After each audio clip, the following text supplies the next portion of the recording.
Select meeting for March 5th, 2019. Please stand for the Pledge of Allegiance. I pledge allegiance to the flag of the United States of America and to the republic for which it stands, one nation, under God, indivisible, with liberty and justice for all.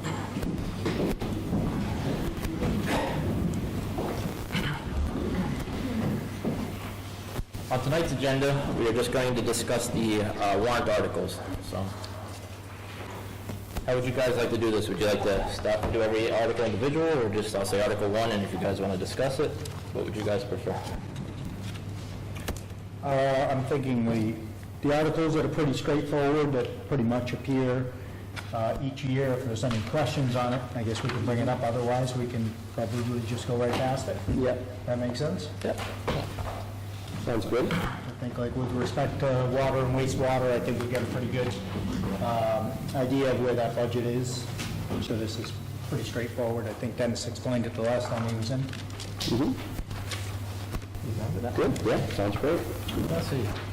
Any questions on Articles 1, 2, or 3 and 4?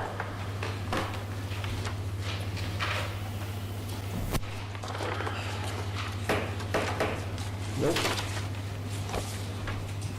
No questions? Article 5. Any questions on Article 5? It is, this one is to raise the limit of the RECCOM annual revolving fund. I think we talked about that a meeting or two ago, but I don't know. We did, yes. I believe a couple members of RECCOM are here to explain that increase. So, and that's what we raised it to this year, so. Yeah, so I'm good with that. Yep, same. Let's see. Article 6 is going to be withdrawn. That's going to be put into the FinCom's budget going forward. Article 7 is transfer of funds to our stabilization account. It says $900,000 right now, but that number is going to change. But that's been amended by Finance Committee to down to $200,000 And that was free cash to stabilization? at this time. Right. Okay. And did we want to, I know some of these, I know are already on Article 6, did we want to vote on each one of these as we go through, or just the ones that we have discussions about, or just sort of assume that we're fine with them? If we don't discuss them, I just want to... We'll just do it at the end, one vote. At the end, we'll do one vote for everything. Okay. I think if there's an article that we don't like and we want to say no to it, we'll say no to that one. Otherwise, and then the rest of the articles, we could We'll just, keep. we can go forward, subject to amendments. Perfect. Okay. I guess I have a few questions about Article 7. That $200,000 we're talking about is right now sitting in free cash? Right now, as it stands, that's the only place that we can move money to stabilization would be free cash. Okay. And currently that budget is at, we just moved some money to stabilization. I'm not a big fan of having too much money in stabilization, so currently what is in that particular fund? Free cash? Stabilization. About $1.8 million. 1.8 million? Like I say, myself, I'm not really in favor of having, because we also have that other stabilization fund with, I think it's capital stabilization with another 200,000 in that, so I'm not in favor of that particular article. Yeah. And that's up to you, gentlemen. Yeah, I agree. I don't think it's worth having too much in there, but my question is, what's too much? I don't know. I don't have anything to base it on. So Derek, sort of what's the normal for a town with the budget of our size and sort of the capital structure we have and the revenue we have and the expenses we have, sort of what's a reasonable target for a stabilization fund of a community like Upton? So the state would recommend that stabilization account should be upwards around 10% of your operating budget. Okay. That's the recommendation. Yeah. And so we're not there yet, and the free cash policy that's been approved by Finance Committee that hasn't yet made it to your desk has a recommendation as a goal to strive towards 10%. Mm-hmm. What would 10% be, and how far are we from that? Do you know? 10% would be about $2.4 million. Okay. So we would be short approximately $600,000. Okay, so we're still significantly below that target that the state and finance committee are recommending. Right. Okay. Okay, so based on that, again, Steve, I agree we shouldn't have too much in there, but it sounds like, I mean, to me, too much isn't an arbitrary number, too much is based on sort of what guidelines are, so for me, it's fine, but that's me. I don't know what you think, You Gary. usually tie the guidelines to your operating budget, so there's Yeah. a discussion for another day is, you know, how much of our But I budget mean, is our operating it's the budget. difference if it's there or there. I mean, you can get the money, you know, one's 2/3 vote, but whether it's in free cash or stabilization, it's still, it's our money, it's just where it's sitting. So, Yeah. To me, it How do doesn't you, make a I mean, difference. how do you perceive that as being different, sort of stabilization versus free cash? I mean, I know they're different, right? One requires 2/3 vote, one sort of, It's been my experience that once it seems to go to stabilization, Yeah. we never seem to spend it. That's the only Is thing that a that I good don't. yeah. You'd rather spend it. Mr. Flaherty, would you like to, I'd just rather keep it liquid. I guess my point is liquidity. That's my only debate on that particular point. In my opinion, it's more liquid Yeah. as free cash than it Yeah. is as stabilization. Yeah, for sure, it is. It just, it's easier to access. Yeah, And I got think it. it's easier it's just easier for the, Yeah. the folks to wrap their head Right, around. so I think of it as like a checking account versus a savings account, right? Like checking account Yes. is you're sort of using all the time, you're taking it in, you're putting it out, you're doing whatever, versus stabilization is sort of rainy day if something happens, if the economy goes south, if our school budget goes up or whatever, we've got it there as a backup. Yeah, a little bit more long-term Long-term. money versus short-term money. Yeah, no, that makes That's sense. my only concern. Mr. Flaherty? To Mr. Material's point, free cash, you can't spend this money unless you go to a town meeting to begin with. Free cash is a majority vote, stabilization requires a 2/3 vote. All right?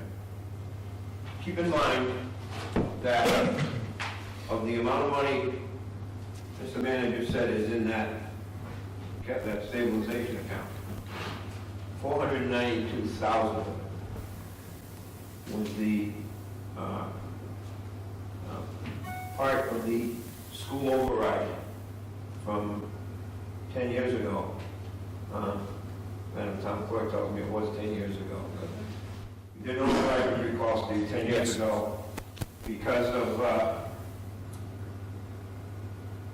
the way the men didn't go on, they reduced their contribution, which automatically reduced ours in accordance with the formula. Accordingly, we had $492,000 in change that we raised. Was, what are we going to do with it? Well, at the time, there was some movement or some discussion about having an underride, moving that from the levy. That didn't hold any water, carry any water. So therefore, we held the money in an account which we call school stabilization. In the promise of going forward, should the school need additional funds, we would be able to use that, and in doing so, we would have kept our promise to the taxpayers that that money from that override is going to be used for education. So, whatever number, like I say, Derek said, $490,000 of this about was a result of money that wasn't spent on that override. And that really launched the fund because we had very little money in stabilization prior to that. Yeah, but it Very small stayed numbers. in school Right. stabilization until about 3-4 years ago, when there was a move Joint. by the current board, what the board at the time, to roll it into general stabilization. Right. I personally can see the day, not that far away, where we're going to have to keep our promise to the people, we're going to have to go to that and apply it to the school budget. So is there no separate school stabilization fund any longer? Because I know we talk about that a lot, so. That, It got rolled into. that So that's school in, so there's stabilization- one stabilization fund, it's this one with the $1.8 million in it, there's not a second Yes. school stabilization fund? That got, Okay, you knew that. school stabilization. Oh, okay. Right, school stabilization rolled into general stabilization. Yeah, Now, there's another quote people refer to as school stabilization. That is within the total purview of the men and Upton Region School District. There was a one-time shot of, I believe it's $670-something thousand, which the school district got from SBAB, School Building Assistance Bureau, right? When the school was built, the payments are always a year or so behind. So they got that money, and at the vote of the town meeting, I think it was last year, both towns allowed the school district to keep that for stabilization for capital purposes. And if you remember the other night there, I asked them what their plans were with that, and they had said. Yeah. So, but don't confuse, when you say school stabilization, Well, don't that's what I want, confuse right, the school side with the municipal with the side. municipal side, right, and that amount that was part of the override that we sort of socked away, that's now in our own stabilization fund. Yes, sir. Got it, okay. That makes sense. Right, and the only other stabilization, we have a small capital stabilization fund. Okay, So there is other stabilization. yeah. How much is in that capital stabilization? Yeah, just so we're clear on the numbers, the capital stabilization account is $195,288, and the general stabilization is $1.720350. So slightly over $1.7 million. So even with capital stabilization, we're still below what the target would be as sort of The recommended 10% by the state. recommended target, yeah, okay. Okay, And, Mr. Chairman, the Finance Committee met last week. Yep. And voted to recommend $200,000. Michelle? Hi, Michelle Antonelli, 148 South Street. Mr. Clarence knows that I'm going to speak here about, because I sent a phone letter the other day. Actually, Article 36 on the warrant citizen petition is a request for $250,000 to be returned to the taxpayers, and this is exactly the situation that I was trying to address by putting this petition forward. Stabilization as a rainy day fund or an insurance fund or whatever has never been clearly defined. At any given point, we may decide, whoever the we is, may decide it's a rainy day or not. So when I think about stabilization, I think about from year to year, solving the problem within the year, because then we go back to the taxpayers, we go back to the new budget, and we look for new capital to fund facilities, to fund school, to fund whatever needs to be funded. So my perspective is that our stabilization fund should be just for the worst rainy day that's going to happen within that budget year. And that when we look at these huge amounts, we need to be considering really what is the purpose of the stabilization fund. I know part of it has been considered to be part of the bond rating. I would suggest before you guys even consider this, that you look at the Southborough Advisory Committee report on stabilization funds, because they are not linked to higher bond rating. In fact, what's linked to the higher bond rating is the wealth of the citizens rating of the town. So as we look at what we do with our extra money or our excess capacity that's appropriated during the year, I really think that we should be looking at who put it in there and giving it back to them. Thank you. Thank you. Is there a question over here? Just a general comment. We were talking about that financial sort of plan that we were going to put in place. And the Department of Revenue is recommending on free cash that you be between 3 and 5% of your overall budget. The stabilization fund, they're recommending that you be between 5 and 10%. That's in the financial policy that we're talking about. But as I look at some of the financial policies from some of the other towns, some write it up as a minimum of 5% for your stabilization fund. Others say, just outright, we want it to be between 5 and 10. A lot of them have a goal of 10%. So that's kind of what other communities are doing. It's really up to this group here to decide, what do we enact for that financial plan policy. You know, and I think there's one other component to this that kind of actually brings what basically, actually all three people spoke about, and it's the difference between a community that has a public school system and a regional school system. And I think if you're sitting with a public school system, it would make sense to hold more money in stabilization, because you may not have it in E&D, and you may not have it in an actual school stabilization budget. So I think in that instance, it would make sense to hold more, where I believe we do participate in 2 regional school districts.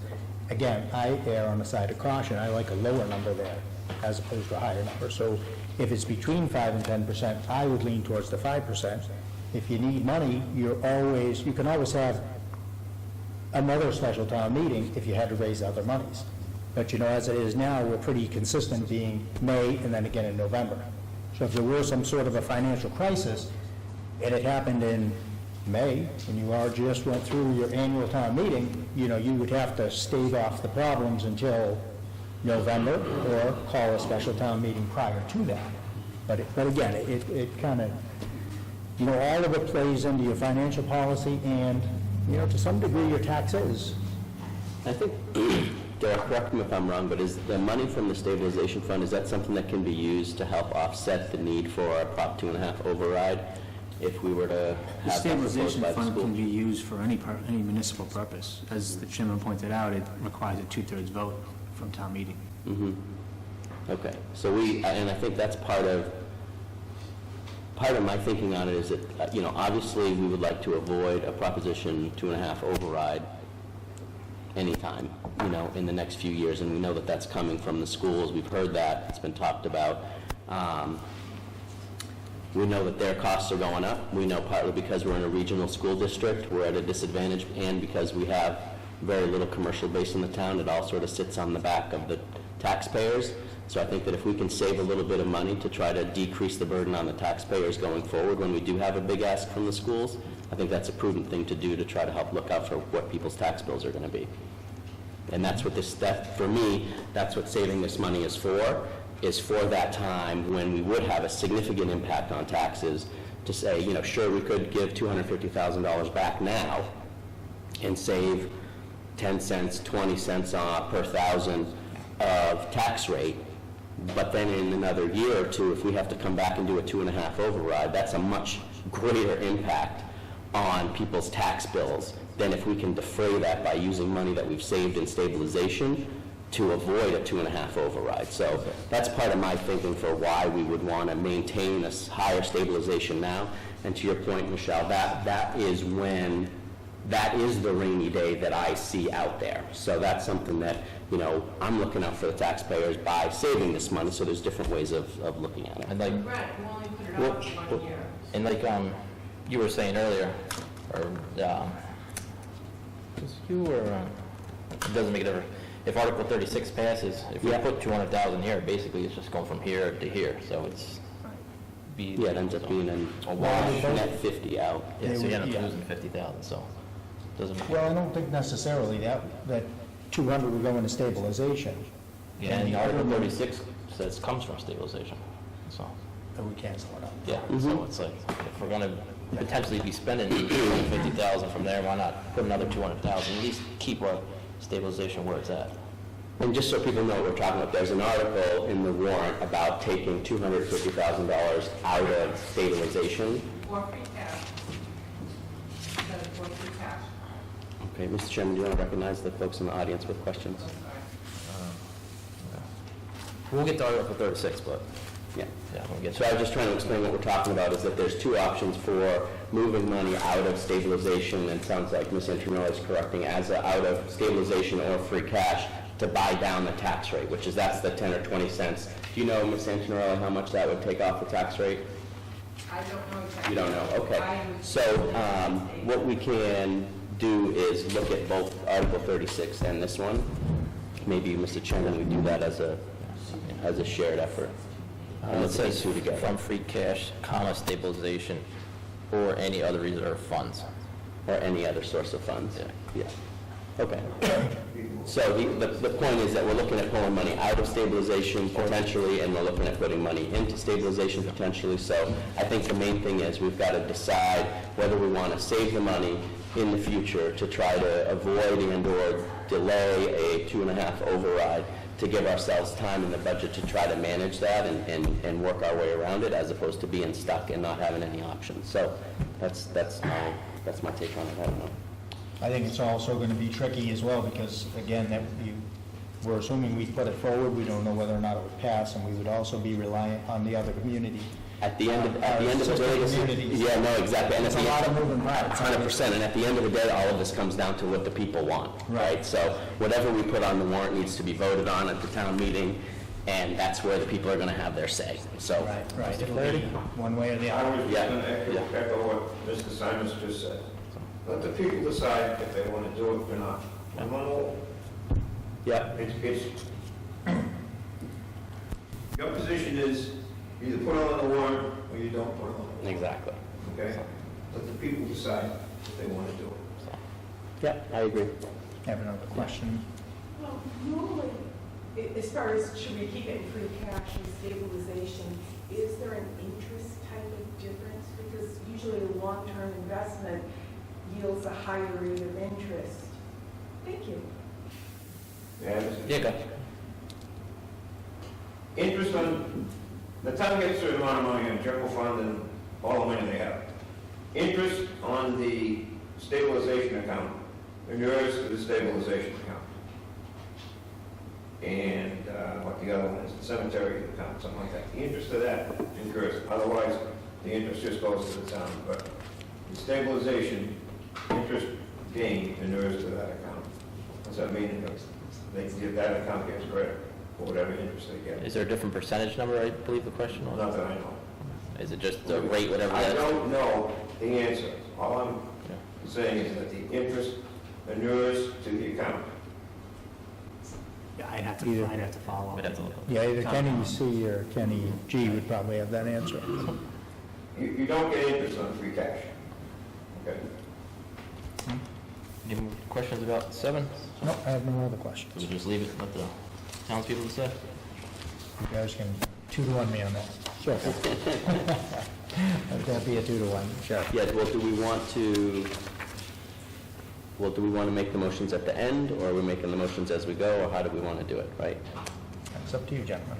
Well, we said we'd do it at the end, so. Okay, so then let's go ahead and do it at the end. At but the end, mark- we'll remove mark 7. this one, Okay, yeah, you, right. So we'll vote on this one separately. Yeah. Let's see. Article 8 is DPW Chapter 90 money.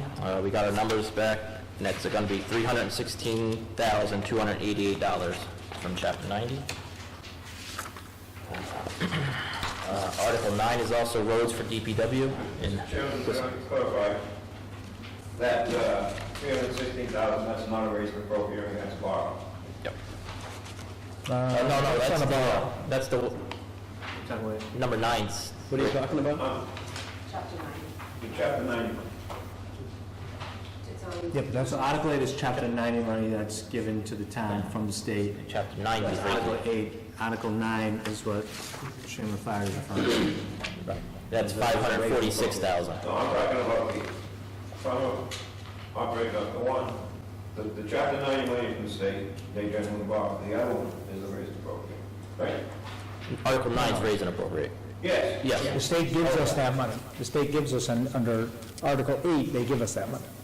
But Article 8, That's right. we're accepting and expending. Right. I think we're talking about two different things. Okay. All right, we're on to number 9. Town can spend Let's the go to money. number 9. And the state will reimburse them. They can spend it. We've never got to that point, but 9, when the motion would probably be, it always has been, the motion is to borrow. Okay? If they don't need to borrow, they don't borrow. What it is, it's not a raise and appropriate, and it's not a transfer from free cash. You're talking about Article 9. I'm talking about Article 8. Article 8 is to accept and expend the money. Is it written wrong? Is it? Okay. What's happening? I just making sure it was written correctly is what I'm asking. Okay. What does Article 8 on the one you're looking at say? Because to me, it doesn't say anything about borrowing or raising, Borrow in anticipation of 100% reimbursement of said amounts. oh, at the bottom here. I see what you're saying. Oh. I was looking at the top. So, Can I read the whole thing? Correct, but that's just a timing issue. And in this particular case, we will receive the money before we expend it, in this particular year. Not necessarily. In this particular year of 19, the way it's playing out, we will receive the money before we'll expend it. Well, let's move on to 9, because we're beating a dead horse here. We got a lot of articles there. On to 9. Number 9 is also roads for DPW. This was raised and appropriate for $546,000. Let's see. Article 10 is also another DPW article. This number is slated or earmarked for $200,000. It's for snow and ice, and I believe after the last snowstorm. We were at, through the chair? Yes. So we're at $200,000 of the $240,000 that was appropriated for this year before we entered the weekend storms. We had one Saturday, which was a small storm, but it was a storm nonetheless, and then we had a major storm Sunday into Monday. So I would say we're probably, if we haven't broken the 240, we probably are about to. And I've already requested through the town manager permission to deficit spend. So this number will adjust to once we get whatever. closer? Yeah. Okay. The good news is we're in March. That doesn't mean anything. In like a lion, out like a lamb, right? That's what we hope, right? So hopefully that number goes down. Yeah. Yeah, exactly. Great. So, And about how long do you think you'll know when the exact number where we are right now? Does it take about a week and a half after a For storm nine? to kind of catch up all the Yeah, numbers? this one is gonna have a lot of invoices coming in after water salt, had water calcium, we had water fuel. I Is had that what we usually do, free cash? two storms. It'll take me a little while to tabulate this. Hang on, can we have one conversation at a time? yeah. Okay. All right. So, Yeah, if you could just let us know, keep us posted so we can run a tally. With Derek. Thank you. moving on to number 10. Are you still on 9, Mr. Flaherty? Finance committee, no, I'm not on that. Okay. Finance Let me just tell the committee people, met last week, as I said, and the source of funding for that, for the finance committee recommendations, is available funds. so, Not raised, it's not, that raised appropriate is, it is an option, but the finance committee's recommendation, that was free cash. On Article 10.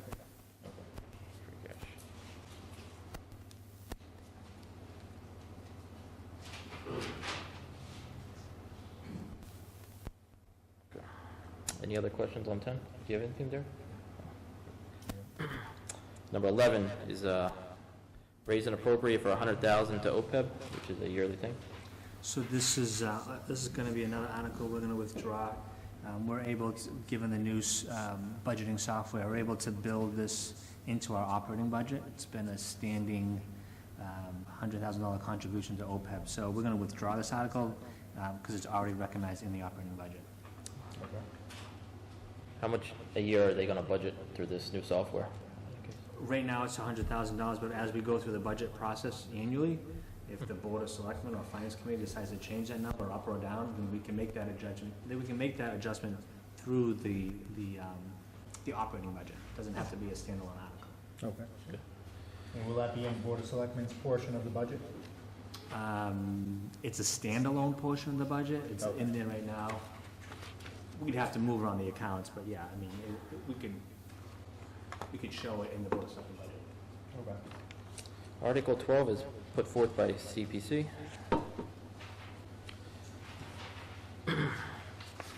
Article 13 is presented by the Board of Assessors. 12B was pulled, correct? Yeah, withdrawn. 12B is withdrawn? Is it 100% withdrawn? Yes. I just got. So 12B will be withdrawn, and then 12C is also CPC.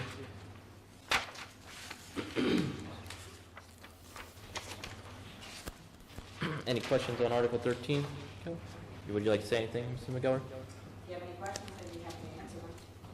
It's the usual article we do every year to prepare ourselves for the recertification we have to do on all properties in town. We have to do it every 5 years, in the past it was every 3 years. So this puts the money away so we have the funding for the full amount at the time. Okay. So we budget $11,000 for every year, then pay $55,000. Exactly. Okay, so 50,000 total. Yeah. And where in the cycle are we with this, do you know? We are, 2 years, I think it will be, this is our second year, I believe, doing 11,000. So we're about, I think it's in fiscal year 2022 is when we do our certification for the 5th year. Okay. It used to be 3 years, right? It used to be 3 years, now it's every 5. Okay. Any questions, Brett? Nope, good. Article 14 is also a CPC or conservation article. Okay, Article 15 is article presented by DPW. It's to accept some public roadways. Do you want to say anything, Mr. Westgate? Do you have any questions? Is this all part of the, You know, I could probably make it a little easier for you. Which article is this? Article 15? 15. So, Just kind of, it'd be nice to know which way the road is moving, or which way Yep, the intersection that's may why be I moving. have a funny feeling you might want to know that. So there's a brief explanation of Article 15 here, Thank you, sir. and there's a map showing the two parcels. They're very small. What's different about Article 15 from everything else with the TIF is everything else that the town has accepted and voted on, and this board has authorized, has been for work that is done in the right-of-way. Any easements out of the right-of-way have been either drainage related, a telephone pole, or a retaining wall. These two are the only properties where the actual right-of-way is moving and the roadway is moving onto, they're actually taking an easement for the roadway to move onto personal property. They're very small. One is 67 square feet, and the other is 147 square feet. One's at the corner of North Main and School, and I've highlighted them for you, so you can see that little triangle. The dotted line that you see on School Street in North Main is where the road is now, and the really faded dotted line, I should say. And then where you see the triangle, that solid line is the new roadway. There is an explanation to why this must happen. Of course, everything that's proposed goes through District 3 and District 5. MassDOT has to do their review of everything. We have to make sure that we meet our federal guidelines so that we're capable of getting the reimbursement for the roadway work. Actually, this ain't reimbursement, this one is funding for the roadway work through MassDOT. And the other one is on Forest Street and Hopkinton Road. You can see that there's a stone wall that needs to be moved back several feet. The roadway's being realigned. And like I said, there's an explanation on the very first page on why these realignments are necessary. Safety related and sidewalk related. Yeah, it looks like on Forest Street, that's probably line of sight more than anything else. Absolutely. You try to achieve a 90-degree angle for your line of sight when you come out to a roadway approach. Mm-hmm. Okay. And that's why it requires town meeting vote, because we're actually, the Board of Selectmen authorizes, because we're actually moving a roadway. This isn't just work that's in the right of way, we're actually moving the right of way. Okay. Have we talked to the homeowners? Yes, they've been contacted. Actually, the one on Forest Street, that was in there on the 75% design, that's old. It's been there a while. for years. Okay, The homeowners were notified through our appraisal services. yeah, Well, okay. and we have a letter of intent getting ready to go out to the homeowners to provide them a packet from the federal government related to how the appraisals work and how the easements work. Mm-hmm. Shortly thereafter, I hope to meet with some of them to finalize some items, and then I'll be back in front of this board a couple of times. One is to authorize me to put out the letter of offer, Mm-hmm. and then finally to authorize me to make payment. Got And it. then our right-of-way acquisition is complete. Yeah, wow, For all parcels. good. Thank you, sir. Very good. Thank you very much. No, that's great. Nope, nothing else regarding that. Number 16 is another assessor's article. That's for $2,000 for a contracting assessing services. So this will come out of free cash for FY 2019. We just got a proposal for a 3-year contract with our vendor that does the assessing of our property. And it was determined that they'll be starting work probably by March 31st at the end, and we'll owe them a payment before FY 20 comes, when it's in the assessor's budget to pay them. So we're asking for $2,000 so we can make a payment to them for work they're doing in FY 2019. Okay. Any other questions? Is that something that's a new expense to the town? It's usually included with our yearly budget. Just recently, because it's a new contract, we realized that we didn't have any money we didn't budget last year accordingly to fund the new contract for FY 19. But we know we have the money next year to fund it accordingly based on the contract numbers. Although we're opening up the price proposal tomorrow at our meeting, so who knows Okay. Very good. Anything else? Nope, I'm good.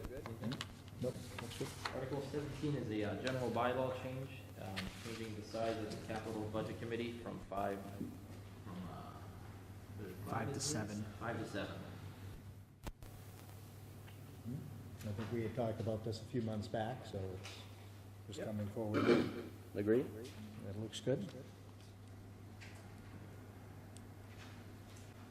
Article 18. Article 18 is, we've talked about some surveying at the end of Brook Street a couple meetings ago, with some land donated by the Disjardins. And I think we just need to have it surveyed so we can accept it. That's right, we have to have it surveyed, and then it needs to be recorded to the register of deeds. So the cost is approximately $5,000.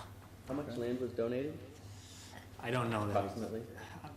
It's probably less than 7,000, 8,000 square feet. Oh, okay. It's not a lot of land. Okay. But it's a turnaround at the end of Brook Street, Mm-hmm, so it's helpful to the town. got Yeah. it, great. Yeah, the resident it was there for the school bus, basically. Okay, He was donating it so that the school bus would have an area to turn around at the end of the road. yeah, got it, great, thanks. Article 19 is from the fire department for $575,000 for a new rescue pumper truck. Come on up, chief. Good evening. Good evening. I'm not sure what questions you have. I'm sure you've heard about the article for quite a while, so do you want me to review it, or do you want to just ask questions? How would you like to proceed? I guess you can start with kind of a spec on the truck. Why do you think it's necessary at this point in time? After, again, I've only been here 6 or 7 months. After talking with the staff of the organization, and me looking at the department as a whole, one of the things I recognized was we don't have a second engine. One of the things when I went through the capital committee was they wanted to see some data as far as, well, what are other communities doing? So I took up some research and found other communities of population sizes very similar to Upton. So population size around 8,000, all the way down to a population of about 6,500. All of them had at least one engine. 96% had 2 engines, which was pretty much every single community except Upton. 2 engines. So again, when you're looking at demographics of the community and their ability to, finance these types of things, I thought that was a good question from the capital group, so I did some research with that. I also took a look at the towns that we abut, so all the surrounding communities. Again, they all have at least one engine, they all have 2, and some had 3, so almost 50% of everybody that I looked at for communities, 50% had 3 engines. I'm not sure we're at that point in this community, but I think the need for a second engine is very high. So in looking at the rescue truck, which was scheduled for replacement a year or so ago, I asked, again, the staff about, do we really still need a rescue truck? And the answer that I received was no. I said, okay, well, what are your plans to use or remove the current equipment on the truck and whatever you had thoughts on? And they said we could take most of the most needed equipment and put it on this rescue pumper type of vehicle. The vehicle would look very similar to what our engine 1 currently looks like. I was able to download some pictures of the truck that we're looking at. If someone wanted to see an example, I have some images for you to look at. So again, concept is everything. I can talk all I want, but a picture means 1,000 words. So I have some pictures if you want to see them. So, and then if the other equipment that we couldn't fit on this rescue pumper, we could keep at the station. And if that type of response was needed, we could load the extra equipment in our pickup truck and get it to the emergency. So that seemed to be a very plausible option. The truck that we're looking to replace is a 1992 rescue truck. It's a 4-door international cab. It has a rescue body on the back that does not carry anybody in the back of the truck. It only carries people in the cab portion, which is a 4-door. Commercial type trucks to get in and out of are very difficult just because of the door sizes. They're very limited. And on that particular truck, on the passenger side rear door, to access the back side of the door, you have a recessed air pack bracket that intrudes upon the compartment space for the passenger that might have to sit there. So it's limited. So the other thing that was brought to my attention, there was some corrosion on the truck. There's some issues, again, in the future, that if we don't take care of soon, we're gonna have to either, get rid of the truck or repair the truck. So, given the truck's age, the fact that we really don't need that purpose type truck anymore, but we need an engine, I think now's the time to move towards a rescue pumper and eliminate the rescue truck. My fleet doesn't expand, we're not increasing the fleet by one truck, we're exchanging a truck. So if somebody had concerns about us keeping the rescue truck, it will be traded in or auctioned off, whatever is the best method for the town. What do you think it's worth? Not much. My history has shown that these things can bring a few $100s to maybe $1,000 or $2,000, but there's not a lot of people that want these types of things. Sometimes you'll find a commercial type operation that might want the engine and transmission for something because they know it doesn't have a lot of miles on it. But other than that, there's really not a high demand for these types of things. So, So have you, I know you guys have heard of a certain brand out there. Have you guys demoed this truck? How do we know it's gonna fit in the truck? Because, or how do we know this truck's gonna fit in the streets and all that kind of stuff? I do have the dimensions on the truck from the drawing that I downloaded today. It's approximately 390 inches long, which is about the same length of engine one currently. About the same turning radius? Yep, exactly, yes. Again, it's, the cab and chassis is gonna be made by a different manufacturer, so the exact turning radius, I'm not 100%, but I'm sure it's going to be Do you very plan on similar. going out the bid for a truck, or? We could do a few things.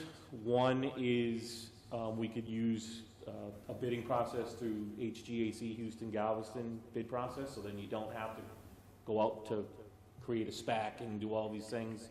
I've already checked with the dealership, and Toyne is on the HGAC, so that saves us a ton of work.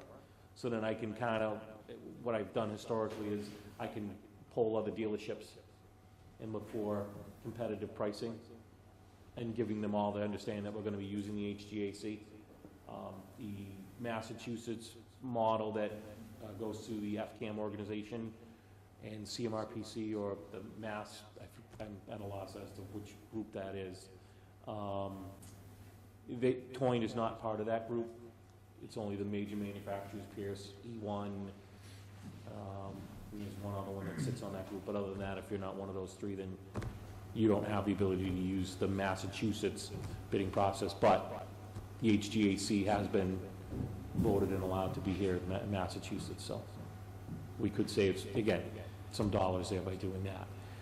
The truck that was demoed over the summer, that some of the staff looked at, is still available. I don't know how much longer, but the pricing on the truck would be very attractive for us to purchase the truck. While I've asked for $575, the truck, if it's still available by the time we get the dollars appropriated, we probably could see a savings of buying this truck. But I can't guarantee that it's going to be there in June. If we have to order a truck and have it built to, let's say, the same model that we saw, $575 is going to be very, very close to get the truck. If we don't do it now, from what I'm hearing from the dealership, and not just the Toyne dealership, but other manufacturers of fire apparatus, this same type of truck in about 6 to 8 months could be over $600,000. Which I was very shocked at, but again, they don't have control over material costs. Metal and steel and all of those components are going through the roof, especially since we don't use our own raw materials here in the United States. We're purchasing it from other places. So we're at the mercy of other countries.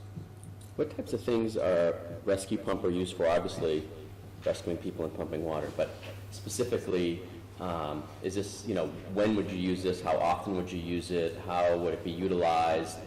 What role would it play in the fleet? The goal of the truck, because another question that was brought to me from the Capital Group was, because I had mentioned that we'd like to kind of take some of the workload off of engine one, that truck being, almost 13 years old, with a projected shelf life, we'll say 25, maybe 30 years, I'm not sure. Will it say 25? It's already gone through half its life cycle. So if we can figure out a way to reduce the workload on that truck, that would be, beneficial for us.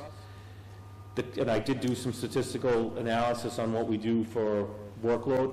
So for 2000, and I did 2016, 17, and 18, total number of runs the department had for 2016 was 339. Engine 1 went on 231 of those. In 2017, it was 356. Engine 1 went on 267. And in 2018, we went on 375, and Engine 1 went on 276 of those. So every year, we've been increasing our call volume, so that means the truck goes out more and more as it gets older. If we are able to get this truck, I'm hopeful that we can cut that number down in half, because then now this rescue pumper can do the same, mostly the same things that Engine 1 can do.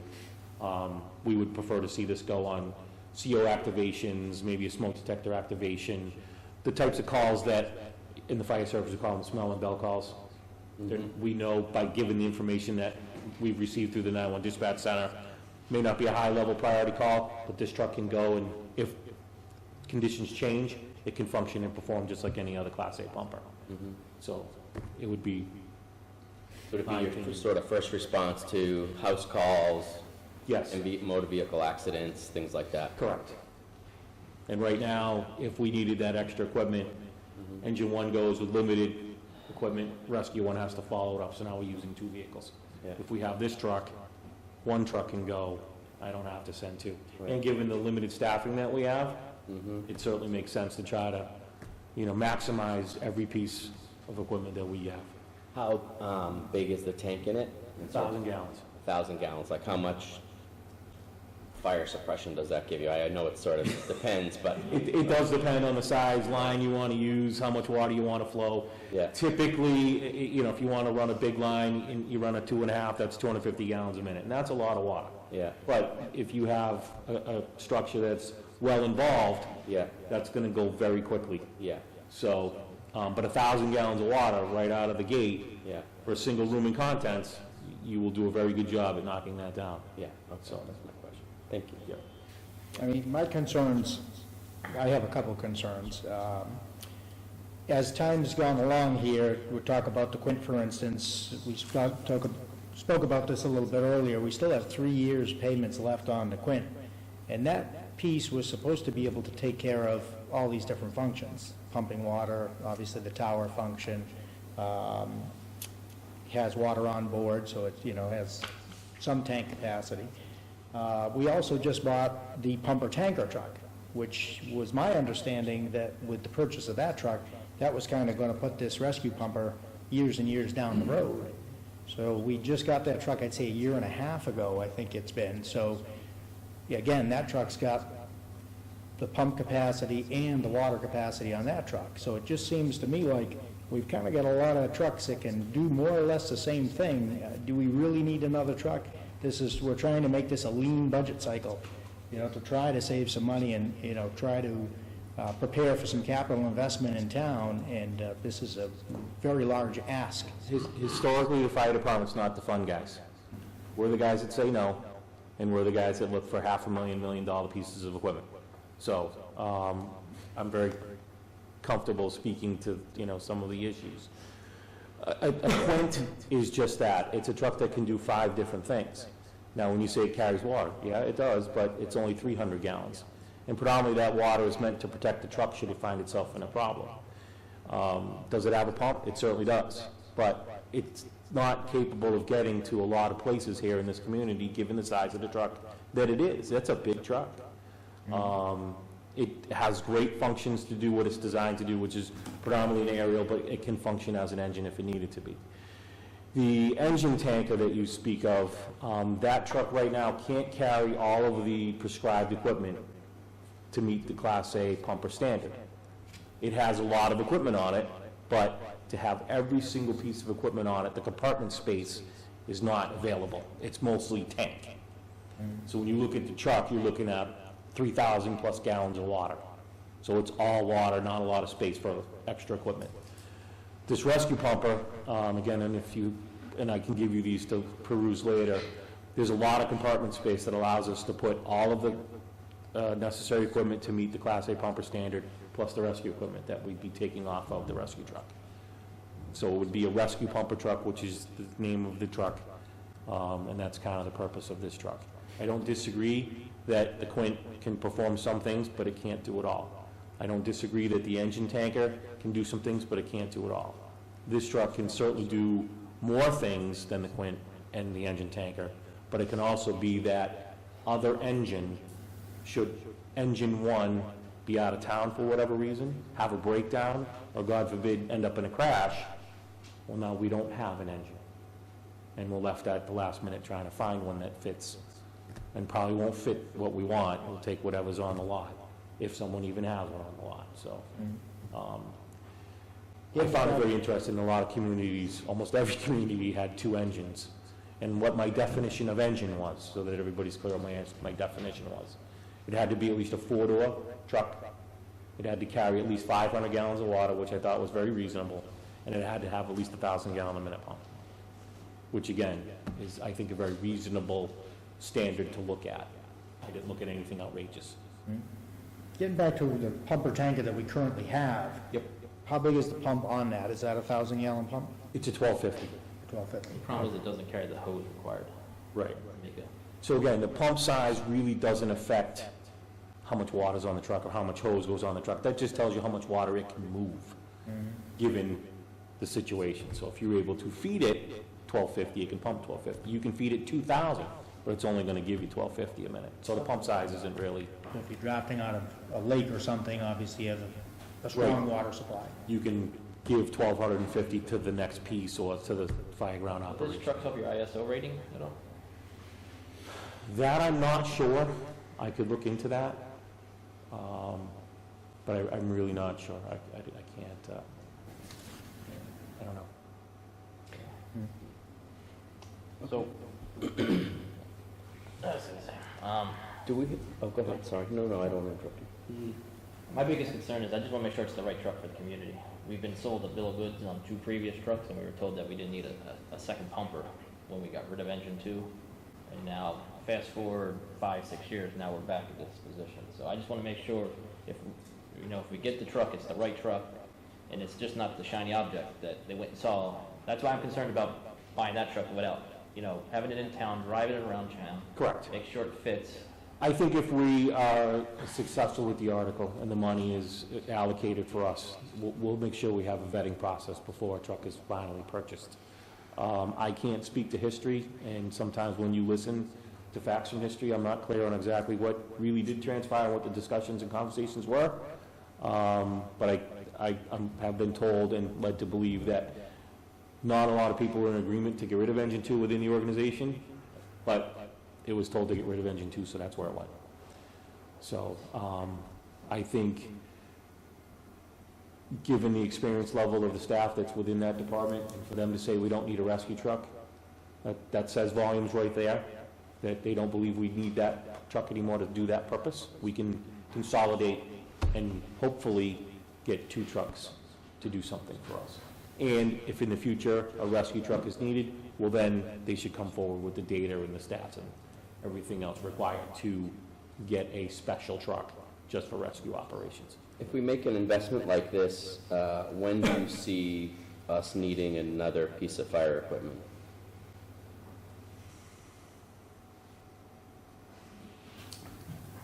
I'll take a poke and a stab and say somewhere not for another 10 years, fire apparatus. Fire, yeah.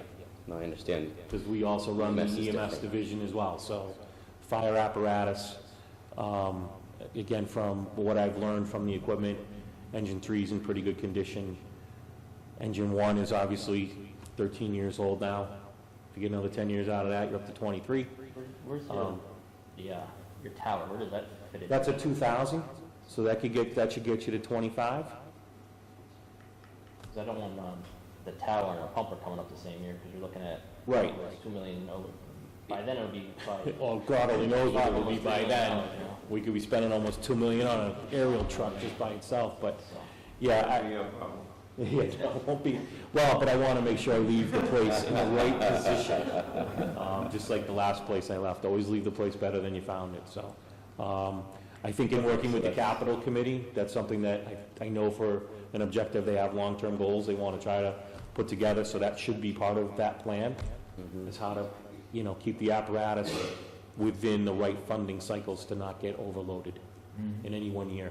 And then, what about EMS capital? So I know I've heard talk of an ambulance, so again, when we make these kinds of decisions, at least for me personally, I try to do it in the context of overall spending and overall investments that the community is making. To Steve's point, we've got other significant investments that we have the opportunity to make with the debt that we have rolling off over the next couple of years. So we're trying to figure out where the highest and best use of that money is. So if you were to look out the next couple of years on your EMS capital, what is that looking like? If I recall, what originally went through, an ambulance was supposed to be purchased this year, and that didn't happen. So An ambulance would be up. an ambulance should have already been up for this year, correct? Okay. And for whatever reason, it wasn't brought forward, again, change in leadership or whatever. Yeah. But, so now you're already behind. So if we did the, That's right. yeah, if we did Now, the again, we can ambulance. push it another year or two, Yeah, but at some point, you're gonna have to look at replacing the truck. yeah. And again, for most of the reasons, while the truck looks nice and shiny, it's the, the truck that we're looking to replace is a GMC type truck Yeah. that they don't make anymore. Yeah, Parts are going to start to get hard to Yeah. find. So Right. while the truck looks shiny great, it's, it's the parts availability that becomes an issue to keep the truck on the road. I do recall you showing me that at the pancake breakfast. Yeah.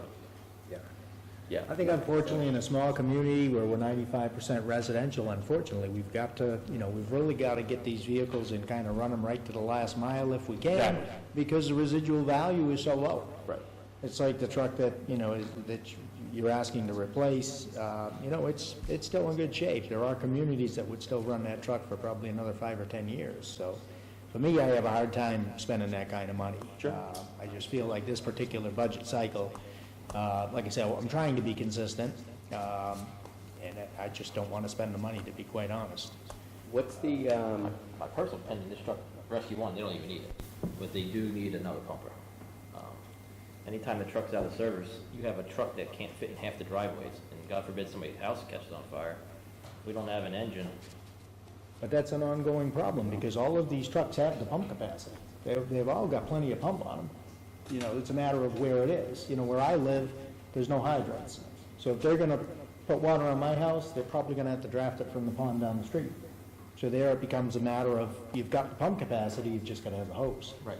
And get to it before the house burns down. Right, and that's what the problem with the Quint and the tanker pumper, is they don't have the hose capacity. Even if it is, they can get the water, they just don't have enough hose to get down the driveways. Would it ever be possible to buy a smaller truck with nothing but hose on it that would be a support vehicle? Go smaller instead of bigger, But because then it then looks you're to back me like... sending 2 trucks. Right, but the personnel's gotta get there one way or another, right?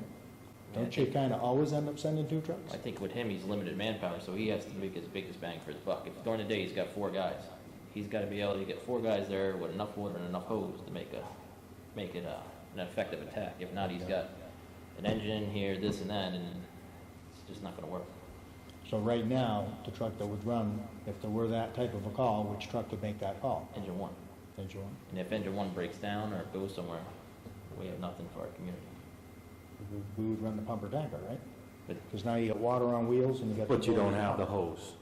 Again, the truck does a lot of different functions, so you keep focusing on a pump and a water tank, which is fine. But the truck needs to have a hose in order to get it to the fire, and then also supply the truck. Plus, if you use a tanker truck as what some of the industry would use, call it a nurse tanker, well, now you just took that 3,000 gallons on wheels and made it stationary. I can't use it to go get more and bring it back. I have to call another town to do that. And if the hot fire is of significant size, we're gonna need a lot of those tanker trucks. So to take 3,000 gallons out of a loop of water supply is not the smartest decision in the world. Right. Well, we have the other tanker too. Yeah. We do have another tank, and we could bring the other tank over on wide. To me, it seems like we got an awful lot of doubles, I'm all for safety, My daughter did a fundraiser for the fire department. She raised a lot of money for the Jaws of Life. I have no problem with the additional radios, the additional suits for the for the firefighters. I don't have a problem with that. But like I say, this is a big ask, and It is. for me, in this budget cycle, I just So don't just a- don't like it myself. So, go ahead. I got nothing. Okay. You know, this is an area where, you know, as a leader in the community, I think that people elect us to surround ourselves with really good people, which we've done. We hired Chief DeFranzo to do a job. I don't know anything about fighting fires. Gary, you do, so I certainly put weight in your perspective. Certainly the chief does. I respect and trust the recommendations that you're making as an expert, so I appreciate that. We do have to balance that with the consideration, you know, of the townspeople, and it is a large expense. I think we also have other committees out there, the Finance Committee and the Capital Budget Committee. Do we have opinions from them on the purchase of this vehicle? We do. Both chairmen are here. Okay. Can we, I don't want to interrupt Chief DeFranzo, but if there's anything else for Chief, or if we want to ask these gentlemen to speak? Go ahead, Mr. Dan, Capital Committee had a long discussion with the chief about this request, and most of the discussion that the board's been having is a lot of the things we talked about. We did vote for favorable action. You did. And did you go and look at the truck itself, the existing one? And you had your meeting at the fire department? We're already at the station. Okay, and vetted all these questions? Correct. And your recommendation is to purchase the truck? Favorable recommendation. Favorable recommendation. Thank you. And we also spent some time with the chief here a couple of weeks ago. The Finance Committee voted unanimously to recommend to purchase the truck. You stole my thunder there a minute ago when I was going to say, this is the man that has the expertise. He's the guy you hired to run the fire department. You have to give a certain amount of credence to what comes from his lips, okay? Neither of you, or Gary knows firefighting, but neither of you other two do. So I asked the questions. So I go back again. You have to give some credence, or a lot of credence, to the chief. Going back to what Mr. Mattalian said earlier. Yeah, we probably got sold a bill of goods when we got that blue one. But, you know, you can't go back, all right? The biggest problem when we bought the blue one was that somebody made the decision. Somebody who was not a fire person to dump engine 2. And of course, you realize that engine 2 went to Gloucester and it's still a first-line piece. This is true, but this is what the other committees are here for as well. So you're telling me your committee is comfortable paying and buying 3 trucks in 7 years. Is that what you're telling me, both gentlemen? So you got the Quint, the pumper tanker, and now here's a 3rd truck. You're gonna buy 3 trucks in 7 years. Is that what you guys are telling me? If that's how it works, but you do the math, and we're not paying for them all in the same year. You're still making a payment on one of them, right? No. The Quint we're still paying for. You do understand? The plan is... 3 years to go. What, I defer to the manager on that. Well, we still have 3 more payments left on the Quint.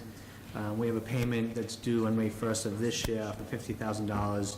We have a payment that's due in 2020 for $50,000, and the last payment is due in 21 for $62,000. So if there was an appetite to support this request, my recommendation would be that we pay off the Quint using free cash and take that old debt that we just paid off and replace that with new debt for this truck. I've been working with the treasurer collector, and a 10-year bond would come in at approximately $70,000 each year for a debt payment.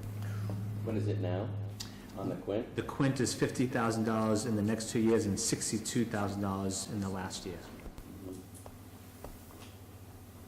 But I guess it was just a question I was putting out to the 2 committee chairs. Are you telling me that you want us to buy a 3rd truck in a 7-year span of time, is the question? Yes, sir. So from a capital committee standpoint, I was not on the capital committee when those other 2 things were done.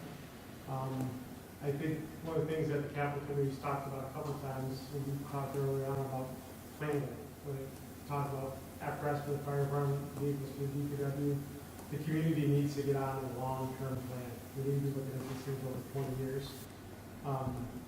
The two of the pieces of apparatus you're talking about were used piece apparatus, which were substantial savings to the community.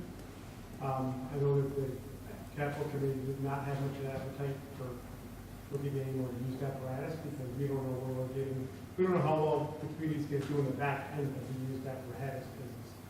Will we get the full lifespan? Because we haven't had control of what the vehicle looked like at the beginning of its life. So those are some of the things we talked about. And like I said, I think in long term, to some of the points the board brought up was great, which is the community really should be planning these kinds of things like rolling stock for DPW and fire are good examples of like, we really need to get on a 20-year plan. Both Dennis and Mark, as chief, have both been very amenable to your point, the community buys new things and it figures out how to decide to stretch those year by year based on the condition of the vehicle and how well we've done with them. So that's really kind of where the capital committee has been gone with this discussion. I think to the finance committee chair's point, I think we're kind of straightening out, going off course a couple years ago. They're kind of sending us in a different direction, and I think that's kind of where we're headed in our thoughts today.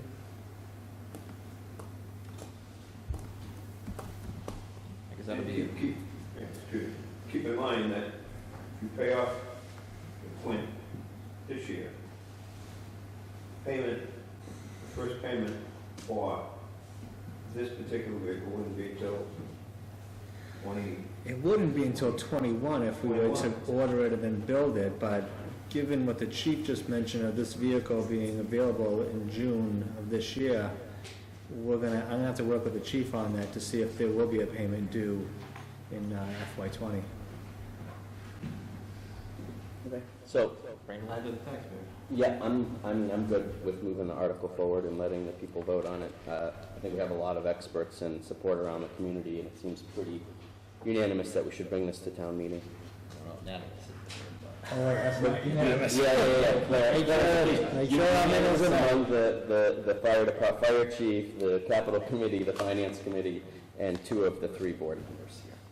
Any questions on Article 20? It's also fire department articles for turnout gear, 4 sets, for Very 4,000 good point, What's Steve. that? Not unanimous. It's not unanimous. Let's be clear. You're gonna get beat up. The board, like I say, the board took a pretty good broad beating in November, so you started asking for this kind of an ask, Yeah. we're gonna be hearing about it, so. Okay. Any questions on the turnout gear? I believe Chief DeFranco covered this in your budget presentation, correct? Yes. Yeah. Okay. I was good. Mr. Chairman, just keep in mind, this is a free cash item. That's what. Okay. Change that. And some of the ones prior, and some going forward are free cash as well. Just a good. Yeah, the capital committee also talked about that because there's things that are longer than 7 years of service life. But as the chief explained, we're happy to see that being built into the operating budget. They really didn't belong in front of that.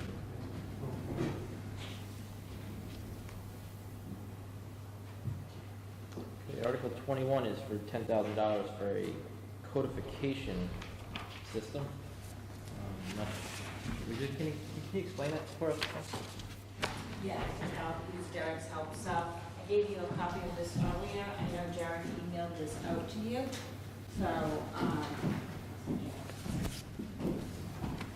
So just a little bit of history when it comes to the bylaws for the town.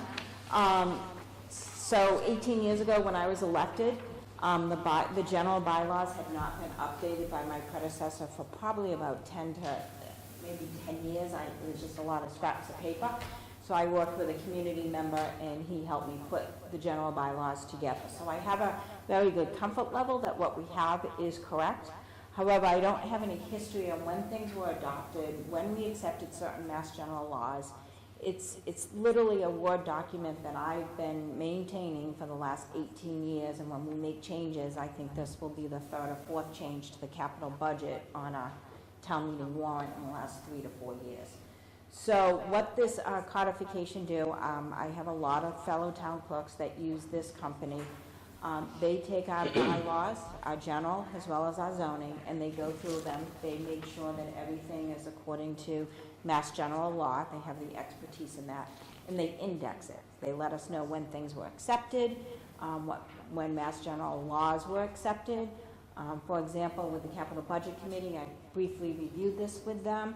I can't tell you how many times Derek or the treasurer collector comes to me and wants to know if we accepted a certain Mass General law, section something, because it determines how we operate as town government. And it's very nice to know that what I have on file, either in a Word document or an Excel file, because all the Mass General laws that we accepted when I came on board 18 years ago was handed to me on a yellow piece of paper. So I did type it into an Excel spreadsheet. So I got a quote from this company called General Code. They would take it and work the next year to codify all our general and zoning bylaws and make them searchable. So if anybody wants to know what our policy is on signing contracts or so on and so forth, I can give you lots of examples. It would be searchable. And this will be searchable by the citizens of the town. Exactly, as well as by us. So. I was going to say, that was a really important point. I'm glad you caught it, because this is also making all of this information readily available to the taxpayers. And I'm a little biased, having been on the zoning board and planning board in a neighboring community. I really love this stuff, but I also know people oftentimes have questions about fences and sheds and their neighbors and what can be done and what can't be done, and what kind of a zone am I in, and hey, they're trying to put in a solar farm over here, but it's a residential zone, what's really allowed, what's not allowed. And this really arms the people with information to sort of protect their own interests with their own property that they own in town. So I think that this is, important and valuable. Currently, the documents, like I said, I maintain a Word document and I PDF it and I put it on the website, so it's not searchable. You gotta look at the table of contents and kind of go to that page.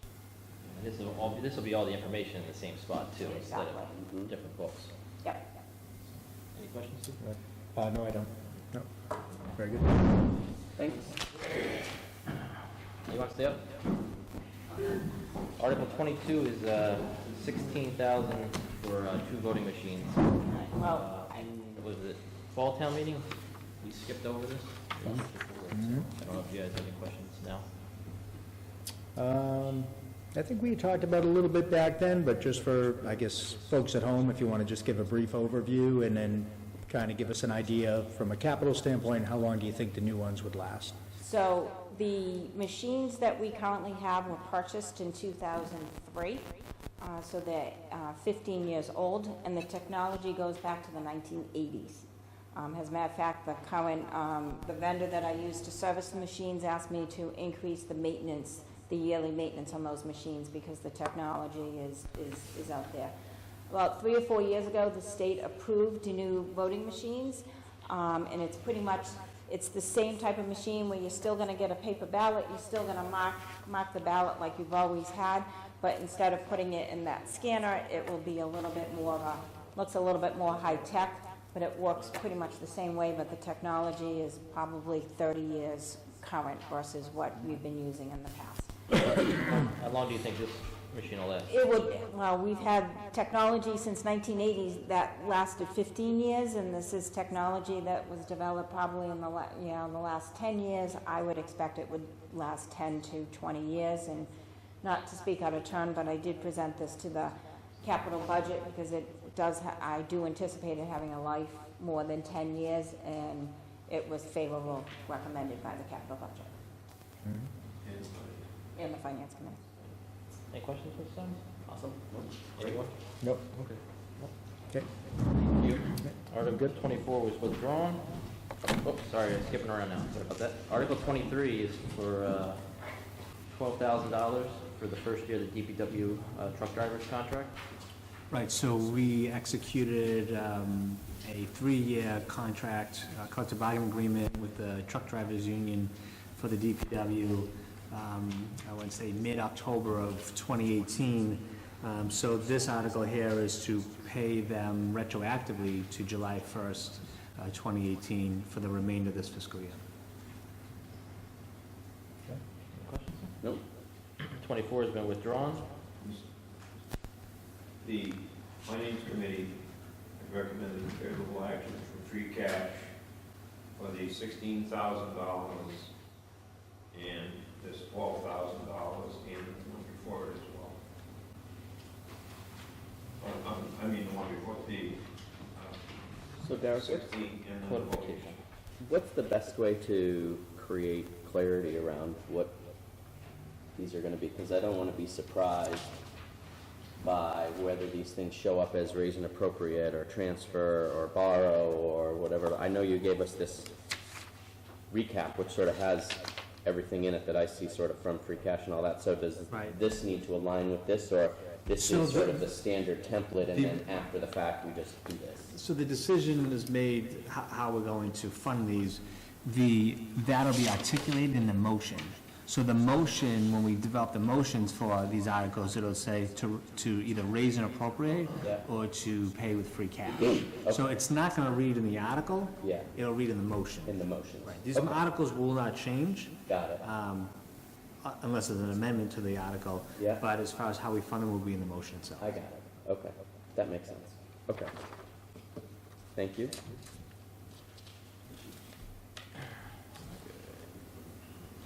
Article 25. Let's see.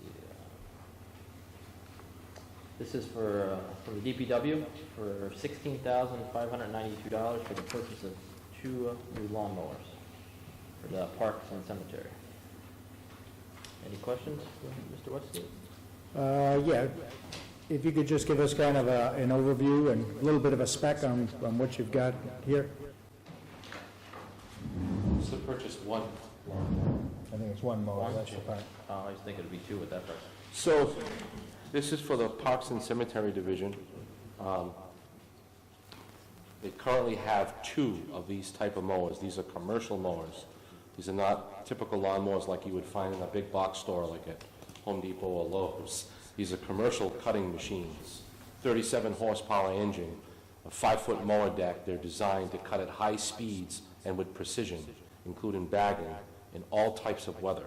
It's one of the reasons why the Public Works Department can cut all the acreage that it does for the athletic fields and keep those fields looking like they do, and all the organizations happy with such little manpower. It's because of these machines. This machine is spec'd to replace exactly what we have now. It's a 2005 machine I'm looking to replace. That if we don't replace it, I can tell you the engine's gone on it. So I wouldn't be able to use it this spring anyway, even if town meeting gave us favorable vote for this and we're able to replace it. we're gonna have our hands full this spring trying to keep up with the fields for a little while, using one of the scags, the stand-ups, that will not cut anywhere near the amount of lawn that this will cut. It probably will have to use some extra hours and some extra days to make up for it, which is why I'm trying to get this machine replaced now. Did we cut the fields at the schools? One of them, one more. So currently we have 2, you said they're stand-up skag mowers? This is a Hustler Super Z HD 60, 37 EFI. So it's a 37 horsepower. You have 3 different engines that can be utilized on these machines. There's a Vanguard, there's a Kawasaki, and there's a Kohler, I believe. Is this a 0-turn? This is a, 0-turn. So it's the one that has the handles that come up like this. You buckle yourself in the seat. It's got a little rollover bar on the back of it. Pretty intimidating looking piece of equipment. Requires a little bit of education and training before you hop on it. We'll do 16 miles an hour and cut grass. In the rain. In the rain, okay. And like I said, it's why we have such small staffing here, but we cut a lot of acreage.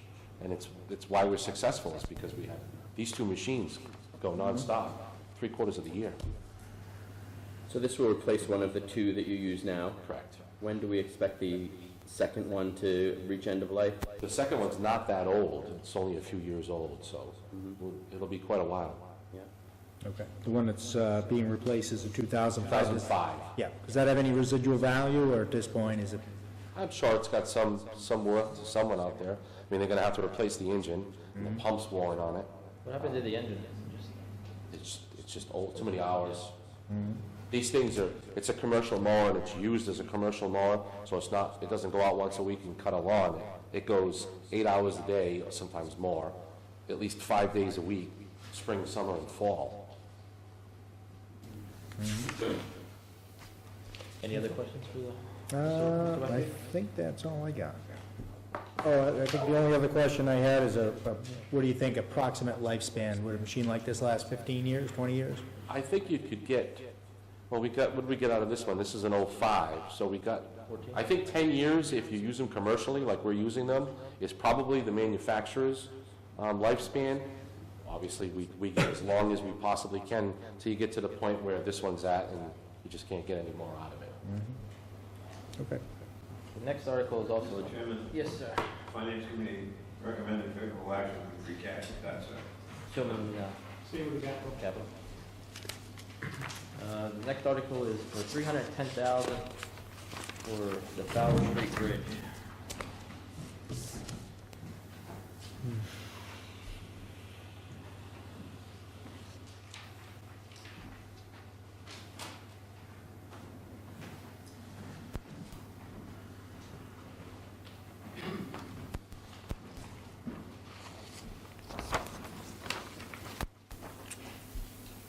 So Fowler Street Bridge is not new to this board. It was voted on a couple of years ago.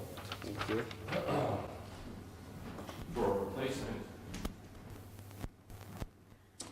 And the town applied for, through the small bridge replacement program for bridges with a span between 10 and 20 feet, the town applied for a grant. It's a 5-year program that was offered by the governor, and the maximum that a town could receive was $500,000. Upton was awarded that grant, $500,000. And there was an article put on the town floor for $600,000 to do the bridge. But I was not here during that time when the bridge estimates and considerations were put together and the design was in its infancy. I wasn't here. And I haven't been able to explain the difference between the article amount and what you have before you right now, except that there are some things I can explain. When the bridge was originally considered and Beta was hired to do an analysis of the bridge, I know Chapter 91 was not considered to be in the program. It was thought at that time that the bridge was so small that it wouldn't require a Chapter 91 license. The state, however, disagreed with that and said because it goes over a river and it is a structure that is going to receive state funding, anything that hits that criteria, no matter of its size, requires Chapter 91. That is a much more elaborate process that includes the DEP, NEPA to get involved. Of course, we had the Army Corps involved. The permitting took a lot longer, and the bridge was delayed. The bridge was originally anticipated to be completed, and the town going for reimbursement of the $500,000 last December. And the agreement between the town and the state expired on the 31st of December. And I had to actually write another agreement with the state to get them to hold the $500,000 for the town, which is done and complete. And they gave us another, I believe it's 3 years. So some of it is the construction period seems to have been prolonged considerably, and there has been a significant cost escalation in doing this type of work in construction. That I have seen, although we seem to have leveled off this construction season. The last construction season, it really went up.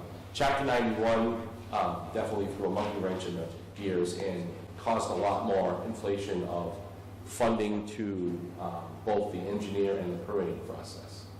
So between all of this, you have a breakdown of the construction estimate itself of $640,000.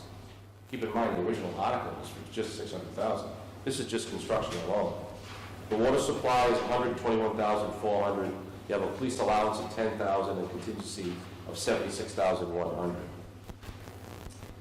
The original agreement for the permitting, designing, and bidding was $158,885, and then we had to augment that with $24,600, an additional cost for the Chapter 91 license. Brings the project total to $1,030,985. We earmarked in a previous town meeting for the water part of it to come out of the water enterprise. So $122,000 is already earmarked out of the water enterprise account, out of retained earnings. That knocks it down to $908,985. And then we still have secured $500,000 from MassDOT for the bridge reimbursement. So the total cost to the town for the bridge replacement would be $408,985, which means we have to increase the article for the amount that we're paying for.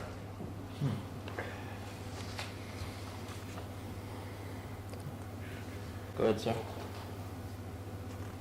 I guess the only thing I'm looking at, when I look at these numbers, is I'm thinking back to the bridge that we ended up doing, the joint project with Milford. Paul, I'm sure you remember that one. And that project, I thought, was $580,000, so I can't, it's just amazing that this project is this expensive. Was that our half of it? No, our half was, not counting the engineering side, our half was $280,000.